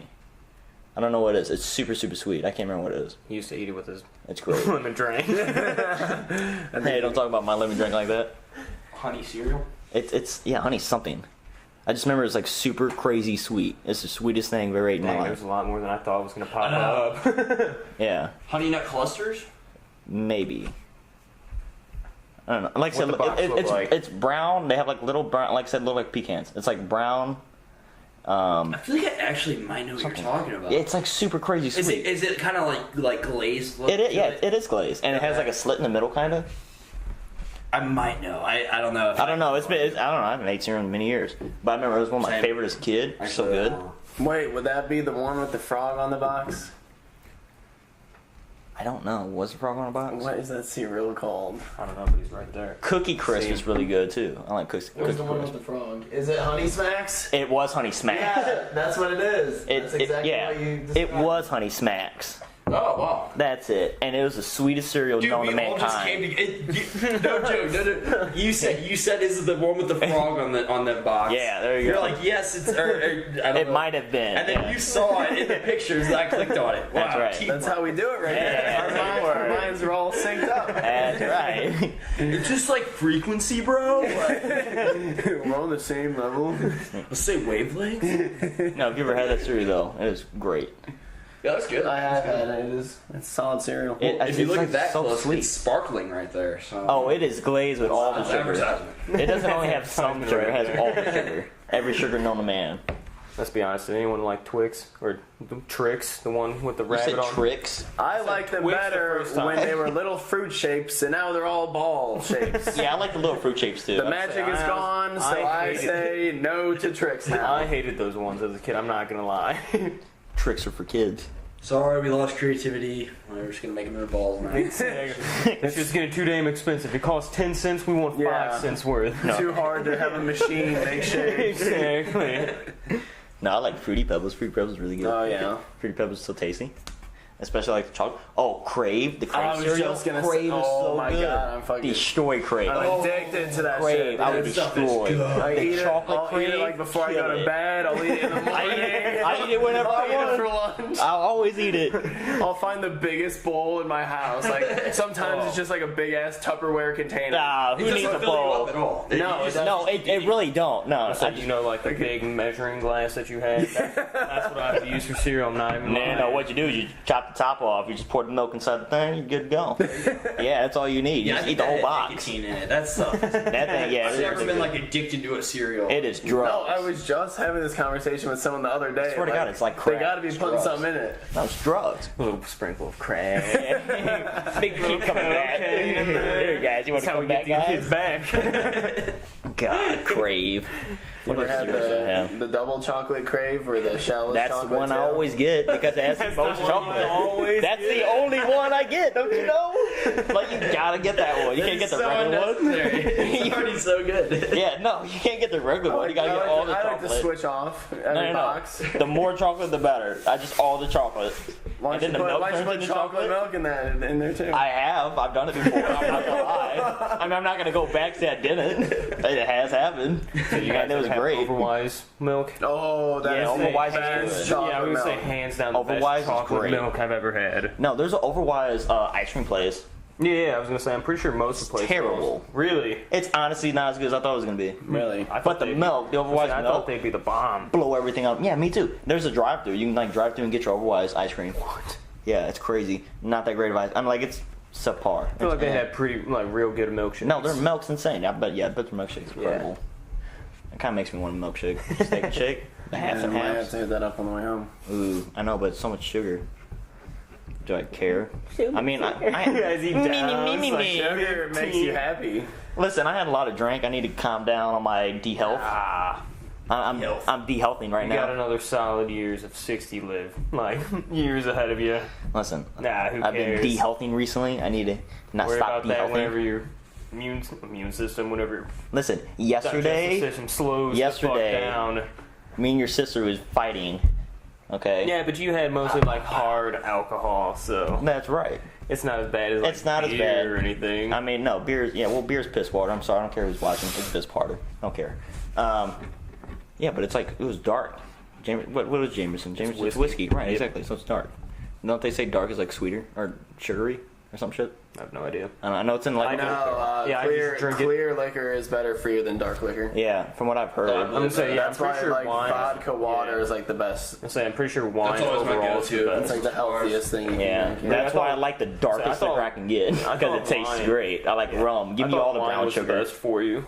Like a glass of wine was supposed to have. They say it's I know wine. Yeah, wine does have benefits. But like a glass. Fuck wine. I'd rather just give me the hardest dark thing you get. Yeah, I've never had like any wine. Like that's good. It's always like yeah. No, Pink Moscato's decent. Oh really? Pink Moscato's decent. I've had I hate to admit it, but it is good. It's not Slap so bad. the bag. God, what is it? Your sister gave me piss pants.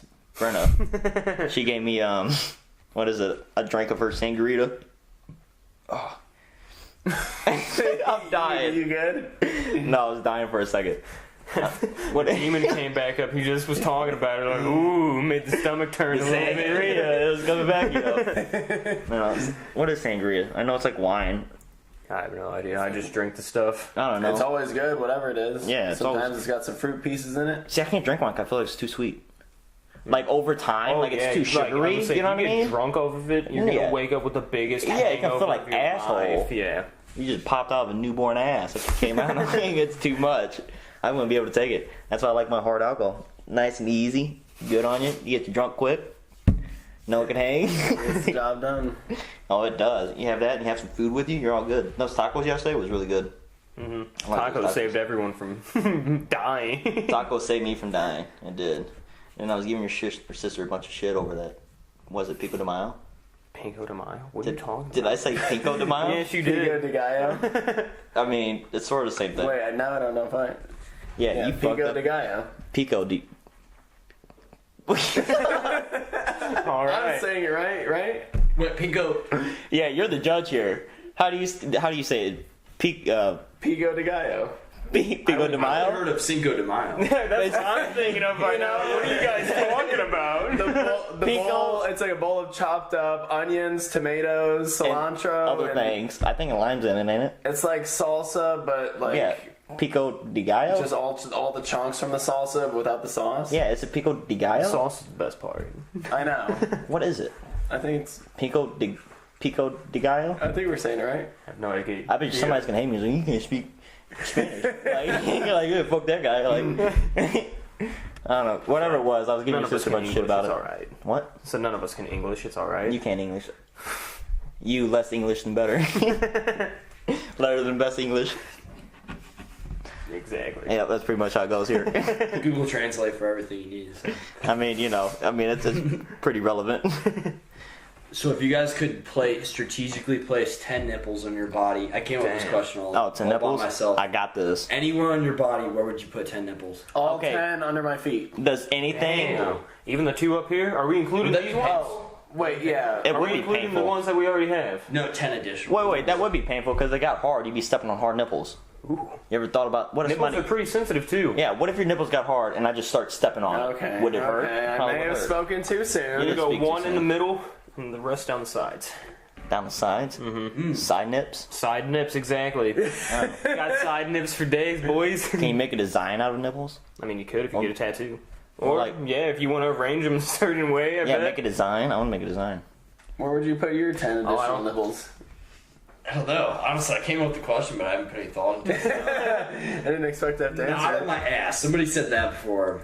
It looked like you had boobs then. Wait, I got this. Sitting on it, anytime you're in a cold Yeah, room, that'd be terrible. I just feel like that'd be really uncomfortable. Especially like you rotate and like shift in your Got seat. nipple No, balls. your nipples hurt. Yeah, like I'll put a nipple on the tip of my nose. That'd be First one, like a fat zit. Yeah. Are we including areola in this too, or just the point? What's the areola? The areola is the pink. Yeah, that's like the part around You your got nipple. that, and then you got the good nipple. shit. Yeah, okay, that's the areola. areola Yeah. for sure. Then. Yeah. Well, yeah, Okay. that's going to the tip of my nose.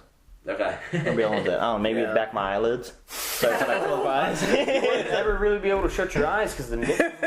Get in the way. Hey, maybe I'll forever be asleep or awake. I'll just... You constantly have to have, like, eye drops and your eyes don't, like, dry out. You can't blink. You just have to manually voicing your eyes. Rumors that you're having problems with methamphetamine. Oh my god. Alright, the tip of my chin. You're picking the weirdest spots. I'm not having. Well, think about this. I'm not putting any on my Think about I'm not putting any on the moneymaker. Listen, Is it like a common trait to people, or like, bro, you're born with 12 nips? yeah. Look, a woman comes up, she's like, "Oh, you're so gorgeous," and like, so maybe I would put on my face, and hopefully the beard would just block them all. Then you had a hairy nipple face.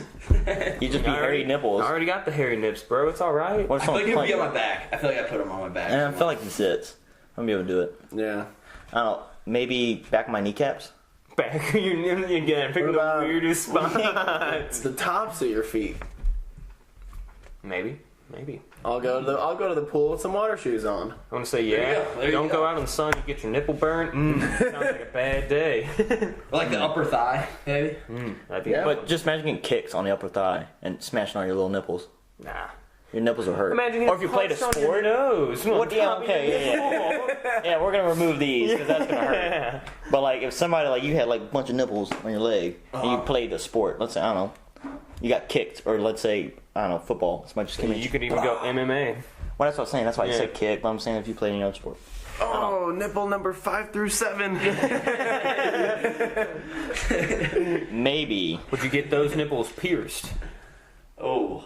Maybe I put them as nipple tips. On tip of my fingers. Oh, hey, you can put nipples on the tip of your fingers. You have nipple tips. Freak the fuck out of anyone. Hey, you want to feel my nipples? You would never be able to touch me. Yeah, I would just like caress. I would get a restraining order against you. Hey, you remember this guy? It'd be all nipple. Yeah, I put it to my fingers. Or maybe like remove my fingernails. Have nipples. Oh my goodness. Ooh. Yeah. Nipples growing out of your fingernails. No. What if it just replaced your fingernails and you had nipples? Would that be fair? I suppose if one were to rip off their own fingernails, then they would have room. And they're like, for hey, their 10 wow, nipples. it's growing nipples out of my fingernails. I'm like, yeah, what's up?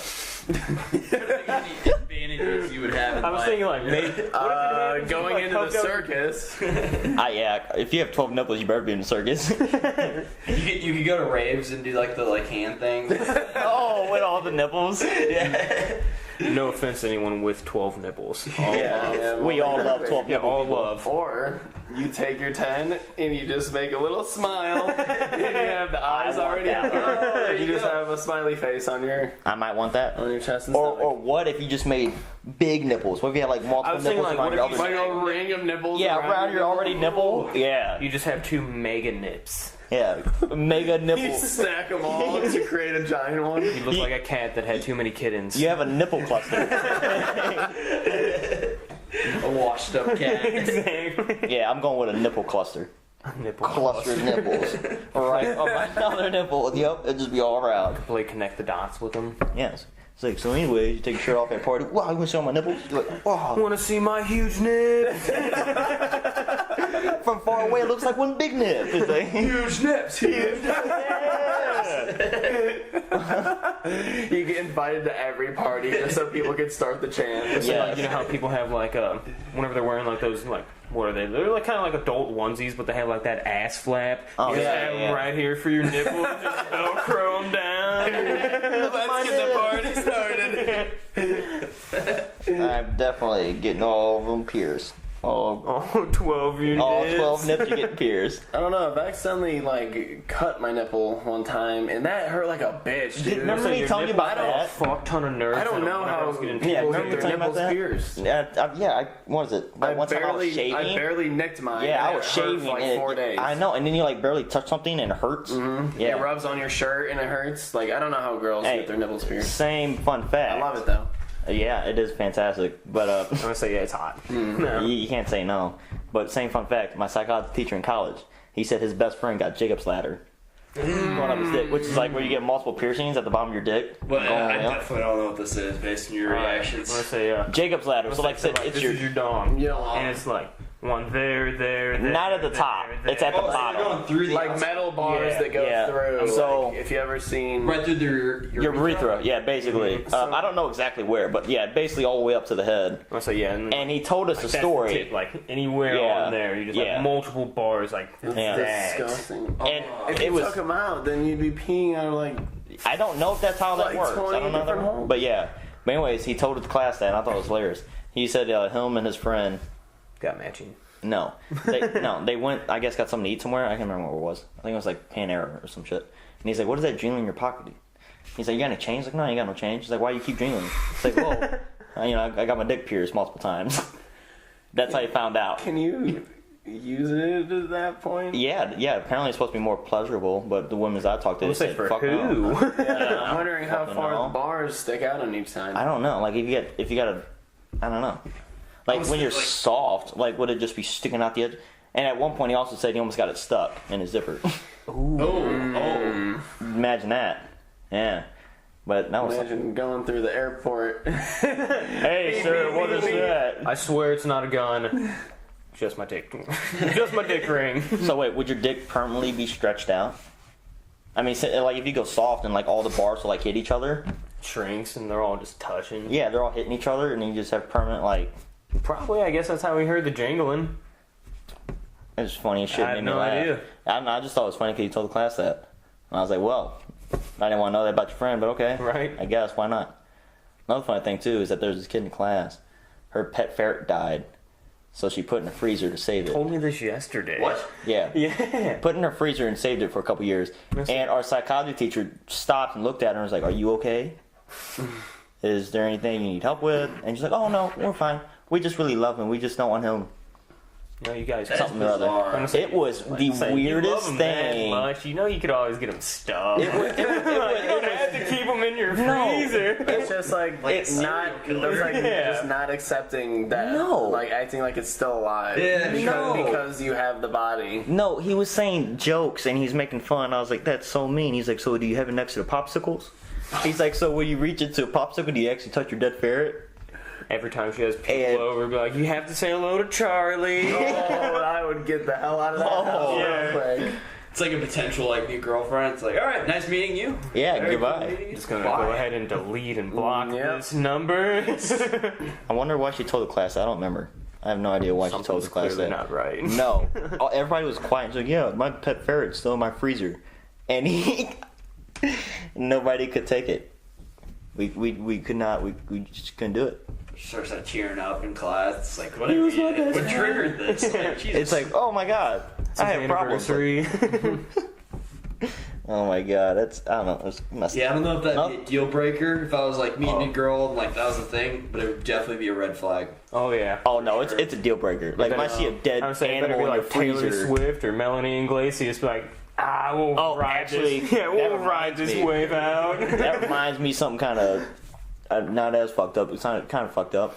That my uncle, I used to go to his house all the time when I was younger with my cousins, and he's a hunter. He hunts all the time. He has like multiple guns and shit like that. And he used to have a beagle. This little thing, long floppy ears, loud as shit. The loudest fucking animal I've ever heard in my life. And anyways, he used to keep frozen rabbits in the freezer and use it as toys. Yeah, ain't that fucked up? I didn't understand at the time. I was a young little lad, and I was like, okay. But I guess he was, I guess he was teaching it to like fetch like animals. And he's like, I guess. That makes sense. I mean, it makes sense, but at the same time, I was like, so wow. I was trying to think like maybe it's teaching it like it's scent, but also it's frozen. Yeah, that's what I was thinking. There's dead carcasses in the same place where I grabbed my food. I'm gonna say I think hopefully it was in a was in a different freezer. No, I'm pretty sure it was in a different freezer. I hope there was a rabbit freezer. But I remember a food freezer. Yeah, no, I remember. Rabbit. Just don't go in that one. That's my rabbit cooler. No, I know he used to have a rabbit and he used to have a squirrel. That was both frozen. And I remember as a kid, or a young lad, not understanding. Young lad. I was a young lad. And he's like, here you go. Here, throw this. And I was like, oh, okay. I was like, why is it cold? And then I understood later on. Look at it? No, I did. I looked at it. And I was like, oh, maybe, like, I don't think my brain was on a process. Like, this is real. Like, this is real right now. Like, till, like, years later, I was like, wow, I was throwing dead rabbit at this dog.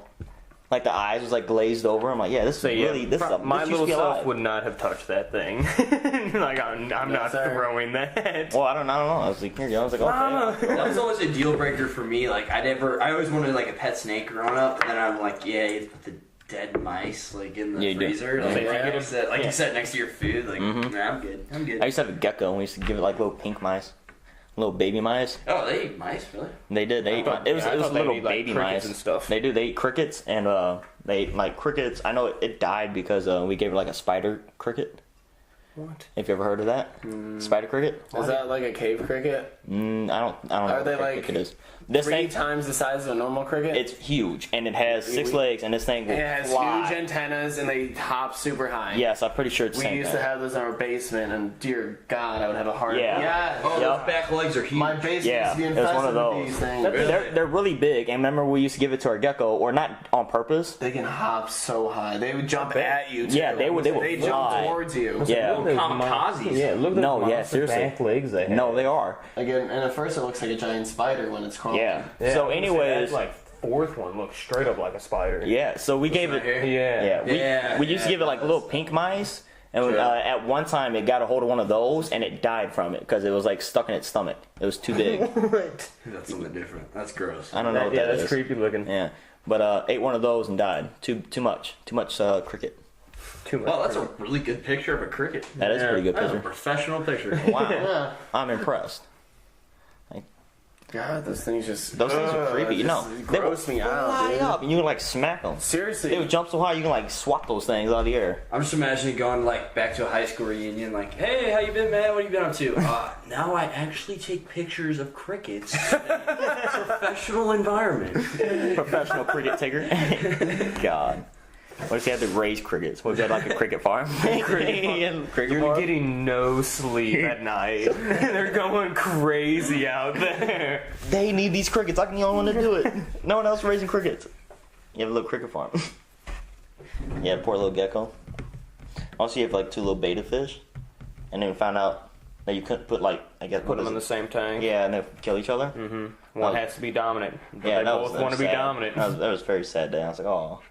We had a red one and a blue one. Really? That's why they kill each other. I never knew why. Yeah, Oh, yeah. that's ridiculous. It is crazy.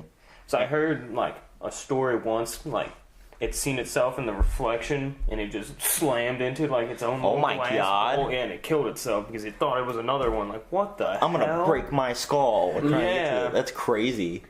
Like You're talking about insane, Yeah. like insanity. It's insane. He's like, wow, this other fish is like, it's hard as glass. Oh my God. You took a hit at me this time, but I'm coming back stronger. I had an old roommate that was like that. Have you guys ever come across those guys that are like, they always have to like be like the one on top, if that makes sense? Like they always They're always one-upping you. Yeah. Like they always make everything like a little bit of a competition. Do you know who that guy would be? That is not me. I can't think of anyone. I mean, I am the greatest, but you know. That's right. That's right. That's what I do. I see another person, I'm like, no, you don't. And I start headbutting them. Like, I'm the greatest. I'm better than you. No, I'm the greatest. No, you're not. I'm the greatest. And we start headbutting each Think of other. Rams. Yeah. Just looks at each other for too long, just runs that head down. That's right. You can't stare at me too long. I might go crazy. Like, God. I hate the Rams. That was a terrible football team. Hey, they were good back in the day. They was good back in the day, but then they Whenever became I want to ass. say, whenever we actually could understand what football really is, they were pretty bad. That is very true. Where they go? LA Rams? Isn't that right? LA. Aren't they did they do good? Why Are would they you want to good? leave St. Louis to go to LA? I don't know. You don't like all 4 seasons? And it's a pleasure to have all 4 seasons, Kevin. That's funny you guys say that because I always thought the same thing. I'm like, dude, I would totally go to LA. Oh, right. Any day of the week. Yeah, I would leave. If I was that team, just like, man, I got drafted to St. Louis. This is going to be shitty. That's all right. We're going to LA. Yes. Yeah. Be a professional athlete in LA? Is that a big reason why LeBron left? I feel like so, yeah. Yeah, probably would. Well, on top of that, his kid was there, and, Yeah. and they make great basketball players, like the high schools and stuff. Oh, really? Yeah, they're known apparently, aren't they known? Like number 6 or some Yeah. shit. I don't know what it is. But See, I was- to produce great basketball players. So he's like, well, if my kid's going here, I've never heard that before. Oh, How old is this kid? I didn't even know. This kid's what, 13? Yeah, I think LeBron James Jr. I think he's like 13. Yeah, I think Is he he's like 13. wanting to have his kid go pro? Oh yeah, he's actually wanting to play with his kid. Oh really? Wow. Yeah, that's his goal, is play with his kid at one point, which be insane. So he better start coaching. He's gonna be like 50 out there. Wait, how old is he? that'd be wild. He's like 32. I think he's like 33. 6-7 years, right? Yeah. Because don't they have to go play a year at college now? Yeah, they do. They have to play 1 year. One and college. done. Yeah. Were LeBron and Kobe like some of the two last guys that were? Yeah, LeBron was the last guy to come straight out of high school. Really? Why did they make that a rule? Why? Like, that doesn't make sense. If you're good enough, why can't you just go? To at least give them like if you get hurt or something, you haven't. Like, they want you to go longer so you can get a degree or something in case you blow out your knee or something like that. That is very you have true. something to fall back on. Okay. Yeah. That's how I've always kind of understood it, but But none of them get degrees anyway. Yeah, exactly. Like, if they do, like, they're gonna get it, like, in the off season, like, go back to school, and, like, since they're making millions, like, that's mostly why they just do the one and dones, because if you're gonna be playing, you might as well get paid for it, you know? Yeah, true. So then, like, I know Shaq, he has a doctorate's degree. Yeah. Wow. Wait, Shaq has a doctor's degree? Yeah. I had no idea. If I had all that money, I'd just pay someone to go to school for me. I'm saying, I'm pretty sure he's, like BMS. he wants to have his own, like, he wants to have, like, his own law firm, and you can only do that if you're, like, a legit lawyer. So this is what I heard, and so he's going to school to become a lawyer so he can have his own, like, Shaq's law firm. Really? That's awesome. Yeah, like, I'm pretty sure he wants it, like, down in Orlando and stuff like that. That's hilarious. Tell your sister work for Shaq. I heard he works as, like, a police officer as well. That'd be crazy. don't know if That would be that's true so or scary. Ronnie Coleman did. Ronnie Coleman's You a big get that bastard. 7-foot monster tapping on your glass. Oh, fuck. License and registration. I'm just telling him, give me a Are you hug. Shaq? Don't eat my car. Hug me, Shaq. Give me a hug. He just engulf you. That's my dream, is to get cradled by Shaq. I'll be cradled by Shaq. Well, did I asked, was it? Yeah, you? yeah. It was you yeah, the other Yep, night? it was us, yeah. Okay, well, I'll ask you the same question in a second, but if you could meet any 3 people in the world, who would it be? And you answered Shaq, right? Was that one of your 3 Shaq. people? I answered Shaq. Oh, you answered Shaq and Dan Was Bilzerean. Hulk Hogan one of them? I mean, he could be put in there. He is very patriotic. No, I'm not adding Hulk Hogan. Not this time.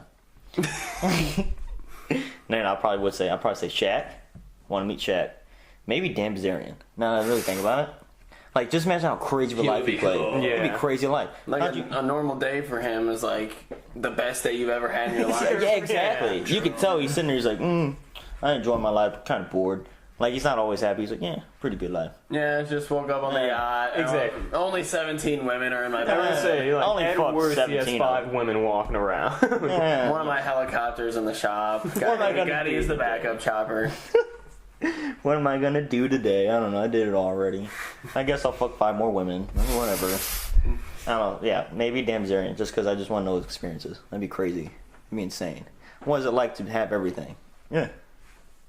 What is that? What is actually just? What would be the activity if you met Dan Bilzerean? Oh, I don't know. I would say just like, You're take me on a normal day. Whatever you do, I'm gonna do it. What are we doing today?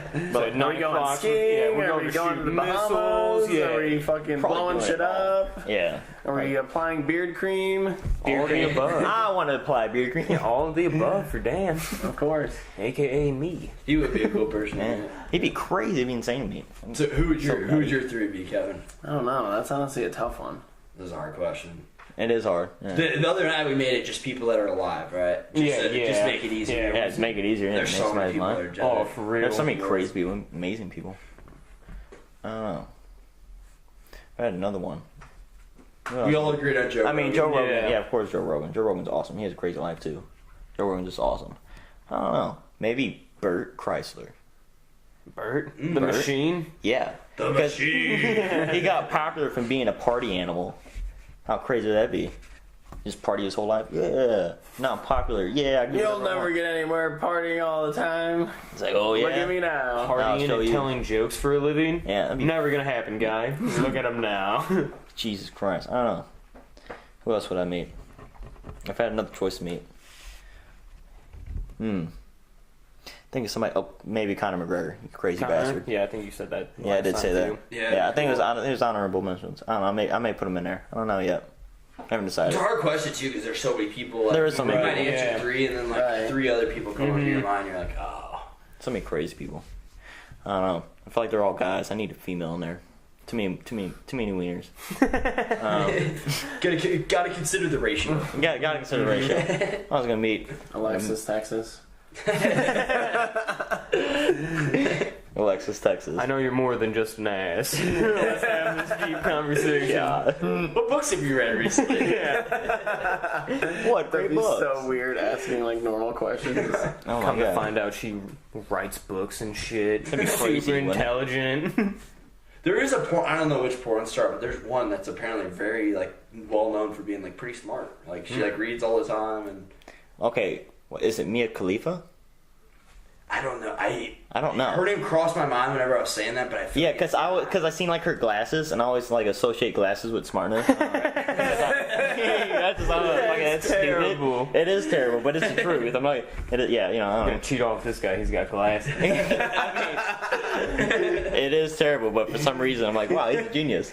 Like, whenever people used to cheat off me in high school, which only happened a few times, I took it as like a compliment. I'm like, oh, this guy thinks I'm smart enough. I'm like pushing my paper closer, like, hey, you want to be friends now? Yeah, cool. check buddy. this shit out. Then you get your test back and he never cheats off you again. Just taps you on the shoulder like, the fuck, bro? Sorry, man. Just look over, my bad. You see, you got a 64. Like, jeez, I don't even want to look back at that guy. What did he get? Jesus Christ. He gets 100, you're like, what? No, for a fact he's cheating on me. This one time, actually, with Nick Thoreau. Because I'm dyslexic, so Yeah, I'm dyslexic too. yeah. No, I'm not. I'm just joking. Dude, going off of that, Richard Branson, well, he would actually be maybe one of my 3, but Richard Branson started the first dyslexic like sperm bank. So like going off of that, yeah, like there are like huge benefits. Same with like ADHD, but like with having dyslexia, there are huge like competitive advantages you have in this world. So Damn. that'd be Hey, worth so- looking into yeah. like, if you have it. It's like they Yeah. say that you're more creative or whatever like that. Like, oh, well, there we go. Only when I But, speak am I dyslexic. Going to like private school and all like that, there's no like, I want to say special classes. There's no resource classes like that. So usually they just have like another student and me go out in the hall and they like read the answers to me.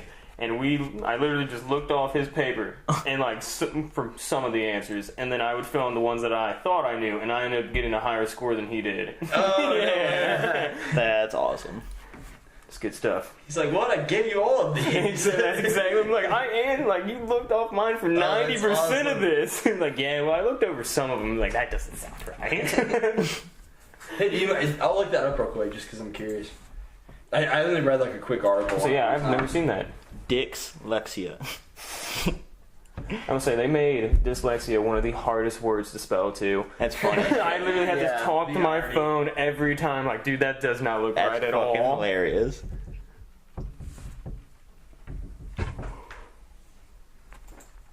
Only when I speak. Sometimes my words get jumbled up. It's okay. Yeah, it always sounds a lot better in my head, and then when it comes out of my mouth, That's how the words 90% either of my get- conversations go. words get Yep. jumbled up, or my voice starts cracking. It's not even that. You're just like, should you say it? Yeah, fuck it, I'll say it. And then after I say it, like, dude, Nah, I the look shouldn't on have your said that. the look on your face, I should not have said that. You need more than less IQ than me. Don't start this. Oh yeah. Highly creative, thinking outside the box with like problem solving. So probably like creative problem solving, you'd be pretty sufficient at. You could be an entrepreneur. That's right. That's like the end all be all goal. Sharper peripheral vision. I do have good peripheral. Hey. I would have never thought that something like that could correlate to having dyslexia.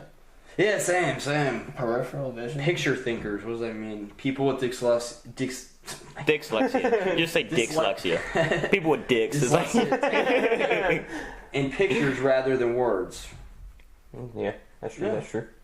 I wonder if there's any correlation to like higher like probability that you could have like a photographic memory. that'd be I don't know, crazy, yeah, wouldn't Or it? maybe like I bet. If you're Yeah. able to learn more by pictures, I guarantee. that'd be cool. That would be crazy. My little wouldn't it? sister has it. Really? Yeah. I'm jealous. She'll look at my mom. Dude, this is wild. She'll look at my mom's credit card, and my mom had to like get a new credit card because of this. But she would look at it within probably 5 to 10 seconds. She has it completely memorized. That's scary. That's insane. That's scary. And she'll like close her eyes, and you kind of tell she's like looking at it when it's not there in front of her. Remind me not to hold anything important in front of your sister. Yeah. So let me see that social real quick. All right, here you go. You know how crazy that'd be? What if he was like in line and like somebody was like swiping the card and they just looked over real quick and they memorized it? That'd be insane. That'd be crazy. You'd be the best thief of all time. You would. You'd be an incredible thief. You'd be like, I remember everything. Just go online, buy a bunch of shit.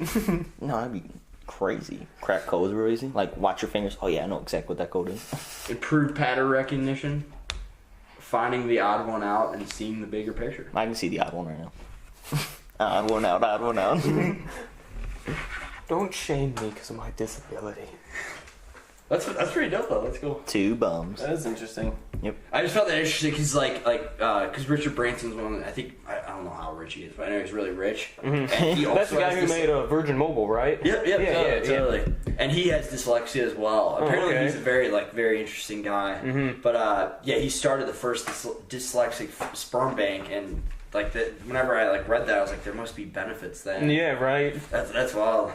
I know where I'm going after this. Get paid to do that? You want to pay? Yeah. I'm saying, do you remember the show Cribs? Yep. He actually I'm not sure if he made an island, but he bought an island. I know that you can make your own island, and it's only like $3 million. That's what I'm gonna do. Yeah, Richard Branson, right? Yeah. It's called Necker Island. Yeah. It was like on the top 100 cribs or whatever, and he was number 1. Like that's mostly how I remember him. Yeah. I have no idea who he is, but I do, kind of. I was getting the host of that mixed up with Pimp Your Eye, what was his name? Exhibit. Yeah. That show was great. Come to find out, it was fake as shit. It was. Yeah, it's so No, it was. Yeah. If the people came out and they didn't have like a strong enough reaction when they saw the car, they would make them go back and see the car for the first time. Oh snap! Put a PlayStation 2 in your backseat. Yeah. Oh my god! They never actually fixed like the internals of the car. I was like, they didn't fix any of the important my stuff. My car still runs like a piece of shit, but at least it's got TVs on the mud flaps. Yo, look at all my TV! You got 37 speakers in this. I got a rod knocking in the old engine, but it's okay. So I remember this one guy. He legit had a PlayStation 2 and like a 24-inch TV in his trunk. Like, you have to go outside, open up your trunk to play that PlayStation. What the hell? Hey guys, play games in my trunk. They gave one dude a cotton candy maker in his trunk. You know what sounds great right now, guys? Cotton candy out of my trunk! Cotton candy for everybody! Someone's trying to force that exact scenario. Yeah. So you guys want to go eat cotton candy out of my trunk? No! Hey guys, that sounds like a great idea. Cotton candy. I guess you would feel like you always have to use it if it's back there. But hey, you guys hungry with some cotton candy in my trunk? He just keeps breaking it up. No, go. Stop giving me cotton candy. You already have 2 handfuls of bro. Someone's got to eat this. They made it run forever. It does not stop. As soon as I turn the car on, it just starts making. Oh my god. You guys want to take a trip to get some cotton candy out of my trunk? Every time you get out, he makes some cotton candy for you. Did you ever see the one to where he had like tar for the ground? It was like 2 separate cars. It looked like cut in half, and he just like took tar from the ground and like put it down the seal. And like held it together. Like, bro, we can't do anything to this. This guy got the best one out of any car that went on there. So they went out, bought him a new car, and then did the exact same thing to it. Well, did not cut it down the middle, but still put like the PlayStations and the flat screens all over it. Jesus. That dude was the ultimate winner of that show. He had the biggest piece of shit. I think they did one with a giant van too. I don't remember what they did to it. And like a gigantic van. I know they did like a bunch of crazy stuff to it. Yeah, I can't remember exactly, but I remember a van. I know it had like so much room in there though that they did a lot of stuff. Did you guys ever play the game? Yeah, I did. Let's say all you did was customize cars. Sounds like my kind of game. Yep. It was pretty fun.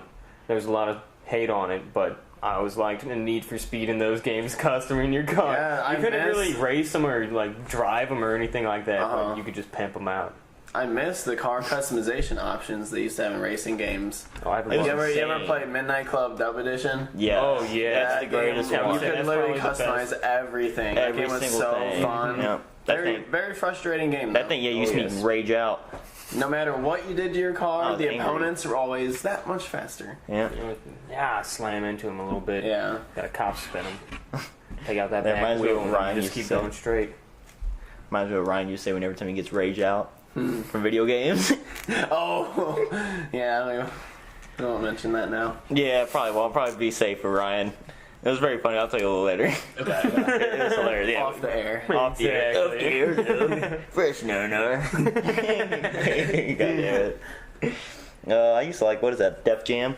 That fighting game? I'm gonna say, was that the one with the rappers in it? It was I awesome. always picked 50 Cent, I'm pretty sure. That's who I picked, yeah. Whoop ass. Yeah, Def So you Jam. just fight with rappers? Mm-hmm. Yeah. It was like Def Jam. Jam. Like a nightclub. No, it was awesome. You can have like awesome. special like you can like have like gigantic chains and big night medallions. Who else was in it?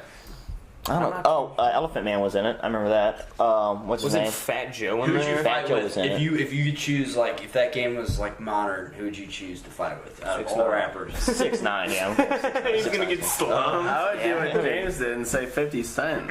That's probably the most built dude. Yeah, and he used to box. He used to box. Yeah. When did Wiz Khalifa become a badass? Have you seen that? I would say, he's been doing Muay Thai. Yeah, he's actually getting fit too. Since you said that, I may go with Wiz. Yeah, The Wiz, dude he used to probably look knows like how to a fuck skeleton, and then all of a sudden I saw him and I was like, what on earth? Yeah, absolutely. Because he kind of went like MIA whenever he had his kid a little bit. Yeah. Which is respectful. I'm saying, I actually like that. Yeah, I totally understand. Yeah, I like that for Then me. he came back looking like an animal. Yeah, he went from smoking a shit ton of pops, and you know what? I'm gonna get huge, and I'm gonna start smoking. Still smoke a shit ton of No, pops. smoking probably helped so much. It probably, You're yeah, probably probably able to did. eat so much more food. Yeah, help to relax and everything better. Yeah.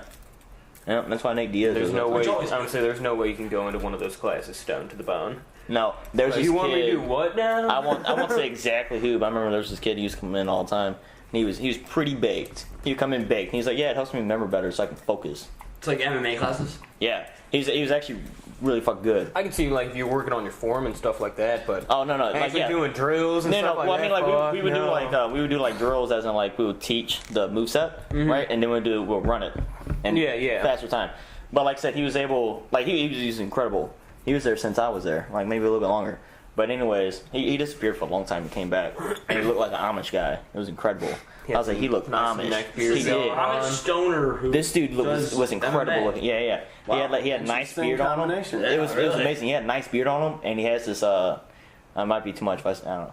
Anyways, he came back one day, and I was like, holy shit, I haven't seen you in so long. He's like, yeah, man, I kind of just I don't know, did my own thing, and I was like, okay, and I was like, you okay right now? He's like, yeah, I'm kind of just really focused. He's like, yeah. He's like, I'm just is really that what we're focused. calling it nowadays? It's like, oh, really? He's like, yeah, I had a little bit of one of these, and I was like, okay, good enough. But like I said, extremely talented, very, very good. Yeah, a very good fighter, extremely talented. But he used to come in like stoned, and it was the greatest, funniest thing ever. He used to say the most funniest, stupid shit while we was training. It was fucking That hilarious. reminds me of. You guys might know the baseball player I'm talking about. I don't know his name, but he did acid and he pitched the best game that he had ever pitched. I've heard of that. Yes, I've heard of that. It was a no-hitter. It was a no-hitter. It Yeah. was a no-hitter. It was back in the day. I think it was in the 70s. I wanna say. Yeah, it was pretty far back. crazy. I Yeah. remember seeing that on TV. My mind was blown. I was like, I don't know crazy. though. I don't know. Doc Ellis. You get me on some acid and some skee ball. That thing, I'm breaking all the records. I think we need to go back. I want some records to break. I'll say out of the probably at least 50 games we played, I probably only won one. You may have won like 3 times. I don't think. Yeah, the rest Kevin destroyed at skee ball. Seriously in the zone. Kevin was killing it at skee ball. So I can see how you could get in the zone like that. Yeah. Under the influence of LSD, Doc Ellis threw a no-hitter in 1970 against the San Diego Padres 2-0 on a Friday. That's crazy. That's wild. That's crazy.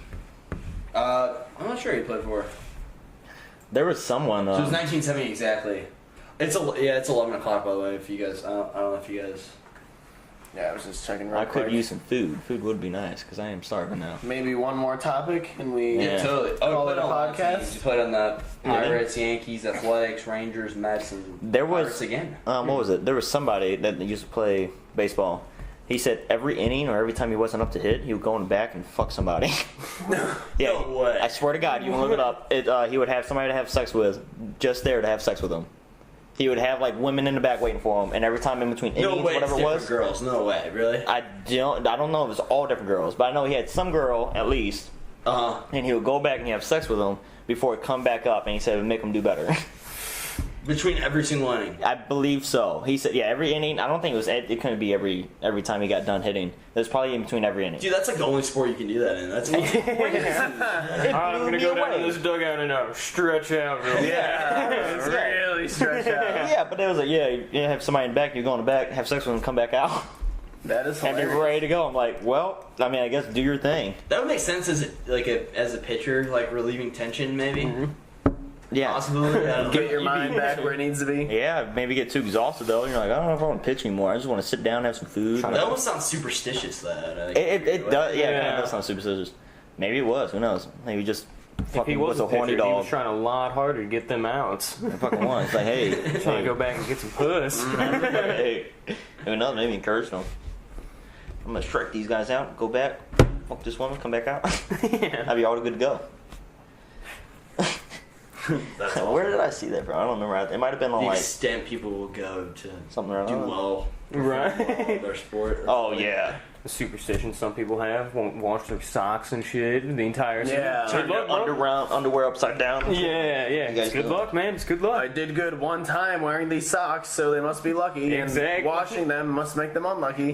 Someone, I don't know who it was, but someone used to always have like a toothpick in their mouth.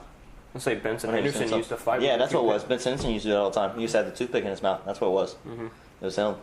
Every time he fought, he had a toothpick in his mouth. Crazy bastard. Yeah, I'm surprised he That's didn't wild. die. Yeah. That's wild. Could have choked on that shit. Yeah, could have got punched in the mouth, knocked out, went down his throat or something. Yeah. Goes down your throat sideways, scraping Yeah. both sides of your throat. Yeah, and then you're swallowing it. It has to go through your organs. Like, good luck, you're dying.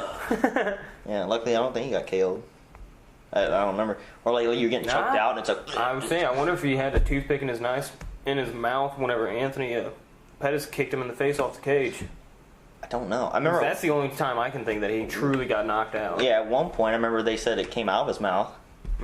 At some time, I think during the fight, I think they had it coming out. I don't know what exactly. Or maybe it was after the fight. He like kind of pulled it out of his mouth. And I was like, "Wait, you have that all the time?" Bizarre. It was. Joe Yeah, Rogan said something yeah. about it because he was sitting there and he had, like at the end of the fight, they was like raising their hands and then he took it out. I wonder if he sees that he's about to engage, he kind of pushes it down like in his gum in between his teeth and stuff, so That's a that good doesn't point, yeah. happen. Yeah. That's Probably. another thing you have to worry about, though. You know. No. That's what I'm Yeah, saying. Like, why would you? bad. I don't know. Who knows? Say hopefully, if I'm gonna get knocked out, it's gonna break the toothpick too. So I won't swallow it fully. Yeah. Well, take a bet on it. Go ahead and break my toothpick. Take some of the tension on. Exactly. Jesus Christ. A little piece of wood's gonna save my chin. That little piece of wood. I got Why? a nice titanium chain right here to protect my chin, boys. This is a little bit more for you, Dallas, but Yes, sir. anybody else can feel free to chime in. Why should someone who has never trained martial arts try it? Oh, I can give many reasons. It's like one specific off the top of your head. I mean, everybody says self-defense, which I would agree with. I mean, that's probably the main answer. Self-defense, right? To help protect yourself in different scenarios with loved ones, friends, family, anything of that sort. What else? I'll probably say more so than anything, it teaches discipline and confidence. You would have more, confidence in yourself, knowing that you ain't have to be so scared and worried about things of that sort. That's what I was thinking. Like the knowing that you have that self-defense, it brings confidence as a result. Absolutely. And That's a good point. And I think because of that, it helps you out in other, on top of, discipline as well, right? I think it helps you out in other aspects of life. Like martial arts, I would say, is more of a lifestyle than anything else. And I say it helps you out in many different aspects of life. Besides just, of course, fighting. Besides just, of course, self-defense of whatever may be called. And saving your life or another loved one's life or something like that. Because, I mean, you take any type of brain damage of any sort, if you don't know how to fight, like say you take some type of brain damage, you could really be fucked up for the rest of your life. Yeah. But more so than anything, I think it teaches values, discipline, morals, right? I've noticed more humility than I've ever. Yeah, more so than anything. Yeah, it'll teach you many things, because you can talk all the shit you want, you can be whatever the fuck you are, but once you go against another man, or you go against another person, like I said, that is as real as it gets. Not true. I mean, none of the bullshit you said matters. Any type of lies you made up, I mean, it will make you humble. It will make you as real as you can possibly be. There's not much you can talk. You can say you was the greatest at whatever the fuck you was, and you get in there with somebody else. Words don't mean shit. Only action does. True. You know what I mean? But like I said, I think it helps out in many aspects besides like physical contact. I think it helps out, like I said, with confidence, discipline, teaches you a lot about honor. There's a lot of honor that goes into that. Teaches you a lot of moral things, a lot of values, I believe. I think, like I said, I think it helps out in many different aspects in life, wherever you are. I think it teaches a lot of respect for people as well, more so than anything. Yeah, good point. Good point. It teaches you a lot of respect for one another. You know what I mean? You never see like the most ignorant guy like who's like talking the most, like I kick your ass. It's never the toughest guy. It's always the guy who like feels like he has something to prove. Kind of I mean the guy. Yeah, it's never the guy with a chip on his shoulder. I mean, whenever you're training like that nonstop, like you have nothing to prove to nobody. You ain't got nothing to show or anything. True. You don't have so you have more confidence in yourself. You don't have that feel that you have to prove something. Like, oh, you don't think I'm a badass? I'm gonna show him I'm a badass. I'll go fuck this guy up. It's like you don't have to do that. It's like I know who the fuck I am. I don't need to do that. True. There's no reason to do that. There's no reason to prove somebody. Oh, he called me a bitch. Yeah. That's what he thinks. You know what I mean? It's not what you know. You know what I mean? Like I said, I think besides that though, it also teaches a lot of respect for one another. I think whenever you don't understand, I don't think if you don't understand or and have respect for another man, right? Mm-hmm. And the things that another person is capable of too. Like some people are not disciplined. We'll say, for example, like kids, right? Kids are growing up, maybe they're not disciplined right. Talk a lot of shit, bully other kids, bully people and shit like that. Assholes. Oh, he can't do nothing to me anyways. I can fuck with him. He's a littler guy. He can't do shit. I'm bigger than him. Yada yada. But then you get somebody that's the same size as you. You get somebody that can't kick your ass. Teach you a lot more respect for everybody. Like I said, I think it teaches you a lot of values and a lot of morals. I wonder if you find out that little guy actually knows what the fuck he's doing. And then he fucks your ass up. Yeah. And then it teaches you not to talk shit. Like I said, it teaches a lot of things. Like I said, more so than what meets the eye, I believe. So going off of that, one last question. No, yeah. Everybody, this is the one we agreed on before. If you could teach someone one thing in this world, what would you teach them? It could be like a skill or a trait, a characteristic. I would teach them how to appreciate all aspects of life and to never take life for granted. Every day is a blessing. Absolutely, I totally agree with that. That process of teaching someone that is difficult, but it can be done. It is. Teaching a mindset. Mm-hmm. That's another thing, too, martial arts teaches, the mindset. It teaches that. A mindset for life. Yes. Okay. Mm-hmm. Like I said, more of a lifestyle than anything else. So in this question, we'll just say that you automatically download whatever it is down to somebody's... Right. I guess that would change things, because then there's a way different advantage of like knowing something that's going to take 10 years to learn versus something that's going to take, I don't know, maybe like 2-3 days or something. Right, of course. If I could teach something, what would it be? What would you pick? Fake Dan Bilzerean? Walmart brand Bilzerean? He's the Walmart brand. I'm at least the Target brand. But probably just to love yourself, Don't. Yeah. I can absolutely agree with that. Yeah. That is very important. Don't change yourself for nothing. Mm-hmm. I like that. That. You are who you are. There's nothing you can do about it, so might as well be who you are, Yeah, I mean, if you don't love yourself, you can't love nobody else. Yeah, exactly. You're always going to be a little insecure. Like, you may put on that face that you don't care, but deep inside, you know that you're insecure. Yeah. If you don't love yourself, then it's hard to be with someone else, because then it makes you feel like you're not deserving of love, and it makes you not trust the other person's intentions. Yeah, you gotta have self-happiness first for anything else happens. Wait, say it one more time. The last thing I just said? Yeah. I said... He blanked out. He had a bum moment. What did I say? I don't know. I bummed out too. If you can't love yourself... Oh, yeah. If you can't love yourself, then you're going to feel like you're undeserving of other people's love. So if you're going into a relationship, they're going to be telling you, I love you and all this stuff, and you're not going to be able to believe it. You're not going to know what their intentions are. It's just words because you've never loved yourself, so you're like, how could another person love me? Yeah, exactly. Well, I mean, that could be with anything. That could be with, regular, ordinary people as well, like anybody in general, right? Like, if I went up to somebody I did not know, if I was an angry person on the inside, you're probably going to be a dickhole. You're probably going to be an asshole for more part. More times than not, people are assholes because of shit going on in their life or because of the way that they feel towards something or another. I think if you find self-happiness and things of that sort, I think you just be a better person overall. I think you're just a nicer, general person overall. But you guys went around the same line. I can't say the same thing. That's unfair. I can't say self-love as well. That's not unfair. You can always teach someone how to have a massive ego. I could teach you that. You want to borrow some of mine? Here you go. Enough to go around. Yeah, you all can grow. Here's your ego. There you go. Everybody has egos. What would I teach? I don't know. That's, like I said, loving yourself, I think, would probably be one of the most important things. Yeah, absolutely. I don't know. Self-confidence to try new things to carry forward to grow as a person. Well, right. I mean, you can grow off of self-love. Grow in your relationships. Yeah. I mean, like I said, if you got yourself figured out, then you can work on everything else around you. Yeah, if you don't love yourself, then you don't even care what happens to you. You don't care if you succeed. You don't care about anything. If you even wake up. Yeah, I mean, everything else is not as great. I don't know, Jordan, what would you pick? What would you say? This question was put on you. So get my own question. That's right. So it gives me some time to think. Yeah, got him. Oh yeah, self-love's definitely important, but I'll go something different. I'll go skill. Okay.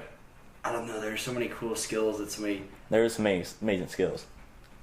Well, this is random. I don't think this would be my first answer, but this would be a really cool answer. Good enough. Teaching somebody how to fly a helicopter. That'd be awesome.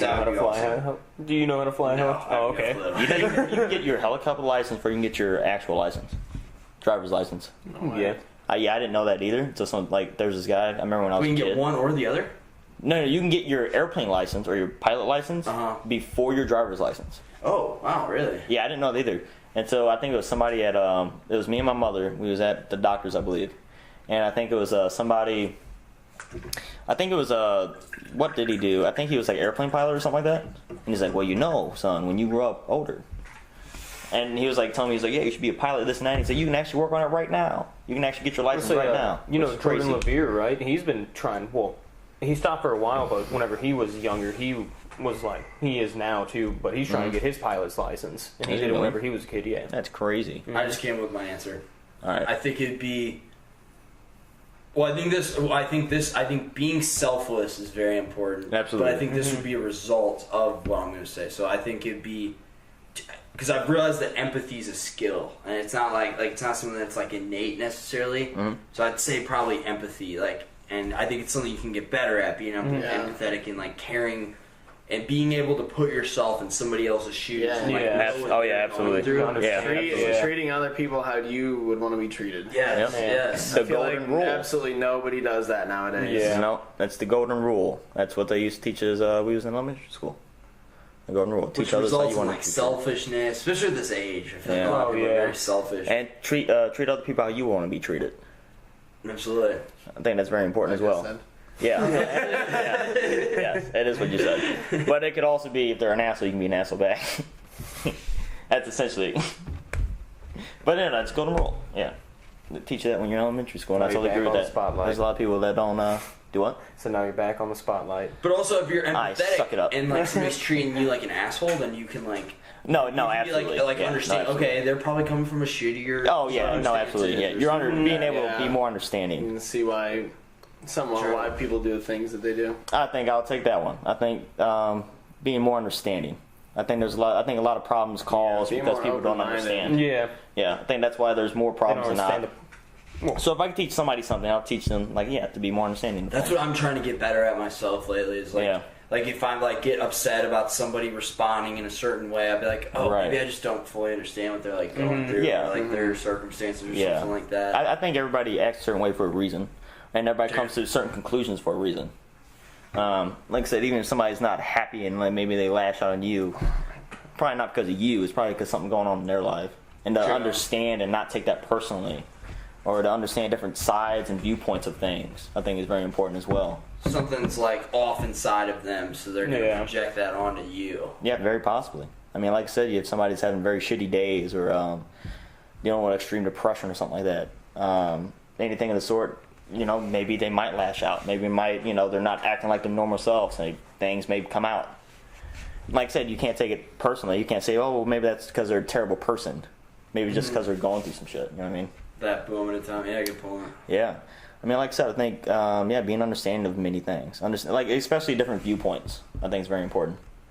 It's kind of like if you went to war, right? If we all went to war as a country, we would be rooting for our side. But if you was on the other side, you'd be rooting for them. Exactly. You know what I mean? Yeah. Like, you'd be, like, if we went over to Iraq or some shit like that, and we was over there for our reason, then, of course, they're going to be rooting for their country because that's, they don't see themselves being the bad guys.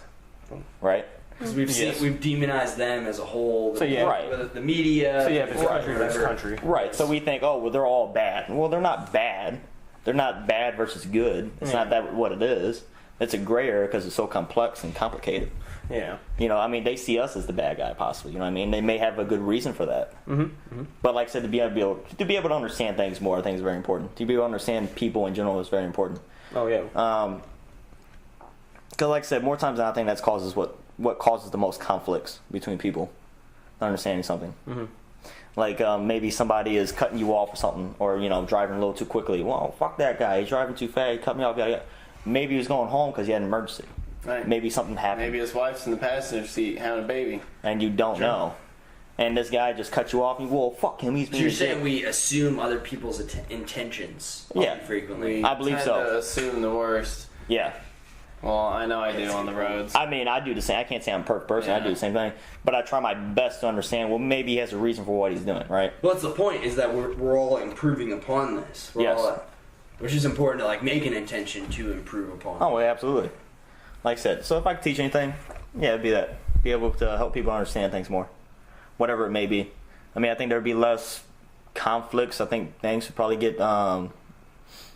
things are probably improve in life overall, right? Because you even have religions that go against each other. Oh yeah. You know what I mean? And maybe if you don't completely agree with them, you can understand their viewpoint. So it creates a lot of like Joe Rogan always talks about the tribalism, like us versus them. Yeah, exactly. It's less of that. Yep. Like I said, I think it would fix many problems if we were able to understand things more. So I would go with that one. And then bang bang. You finger bang me. That's right. Answers all around. Hey, finger bang everything. Yeah. I'm like Elmer Fudd over here. But do you guys have any last thoughts? Anybody? Any last thoughts? I could probably talk forever, so I probably don't want my last thoughts. Yeah. Dallas's last thoughts. It's like I don't have last thoughts. 18 hours of talking. I don't have. What's a last thought? Well, I will say this. I know I said it before the podcast, but it doesn't lose any of its value.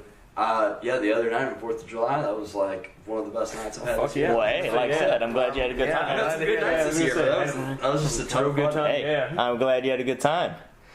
My knees had a good time. Wait, what do you guys think that girl thought of us? That girl, because I feel we're crazy people. Really? We are crazy people. Yeah. I feel like her boyfriend was like the I'm not bashing the guy. I thought he was a cool guy. No, I thought he was cool. Like very, how would I describe it? He seemed very conservative. Very conservative and very straight edge kind of deal. And I just felt like we were kind of just wilding out. I mean, that's basically what was happening. we were kind of going a little wild. Yeah, I mean, I felt like we were a little bit more outgoing, and the guy was kind of being conservative. It's not our fault that we didn't just want to sit in chairs and stare at our phones. I mean, wait. I mean, like I said, everybody has their thing for a reason. Yeah, we just thought that for whatever reason. Whatever. It's America. We gotta celebrate. Yeah, I'm celebrating. He was a great host too, because there was a point I was covered in whatever, because we rolled around, wrestled kind of, and I was I don't know about you, I was covered in something, some kind of residue. Honest to God, I didn't remember after that. After that, I blacked out. Well, I dumped myself only my waist up in the pool. Yeah. And then I turned around, I was soaking wet, and I'm like, I did not think this through. Yeah. And then I turn around, he's there. He's like, hey man, would you like a towel? I was like, yes. That's what a guy. Yeah. I mean, like I say, you seem nice. You seem like a good person. Yeah. But I had a good time. I had was a fun. good time. Yeah. It was a super nice house too on the side. It was a nice house. Super nice. They had a pond. Yeah, they had a pond inside. It's crazy. That made the whole house twice as nice for me when I saw the pond. Yeah. Like, seriously. The pond was the most impressive with live thing. turtles in it too. The Turtles peeking its head up. Yeah, it wasn't just for display. Like, there's actually turtles living in this. That was the most impressive thing. You think they ever just call the pond and like walk around the basement? You know how awesome that'd be? I think so, yes. That'd be awesome. At nighttime, everybody's sleeping, Yeah. just hear little turtles walking around. It's like scrounging from it, going for little midnight snacks. Yep, that's amazing. That's awesome. I love the little turtles. No, the best thing was that thing that was in the bathroom, the little fringe, the little clown picture. That's kind of creepy. I love that. It was funny as shit. I laughed my ass off. I did not see that. It was fucking funny. It was like this little creepy looking clown. So yeah, he called me in the bathroom just so I could look at that clown picture.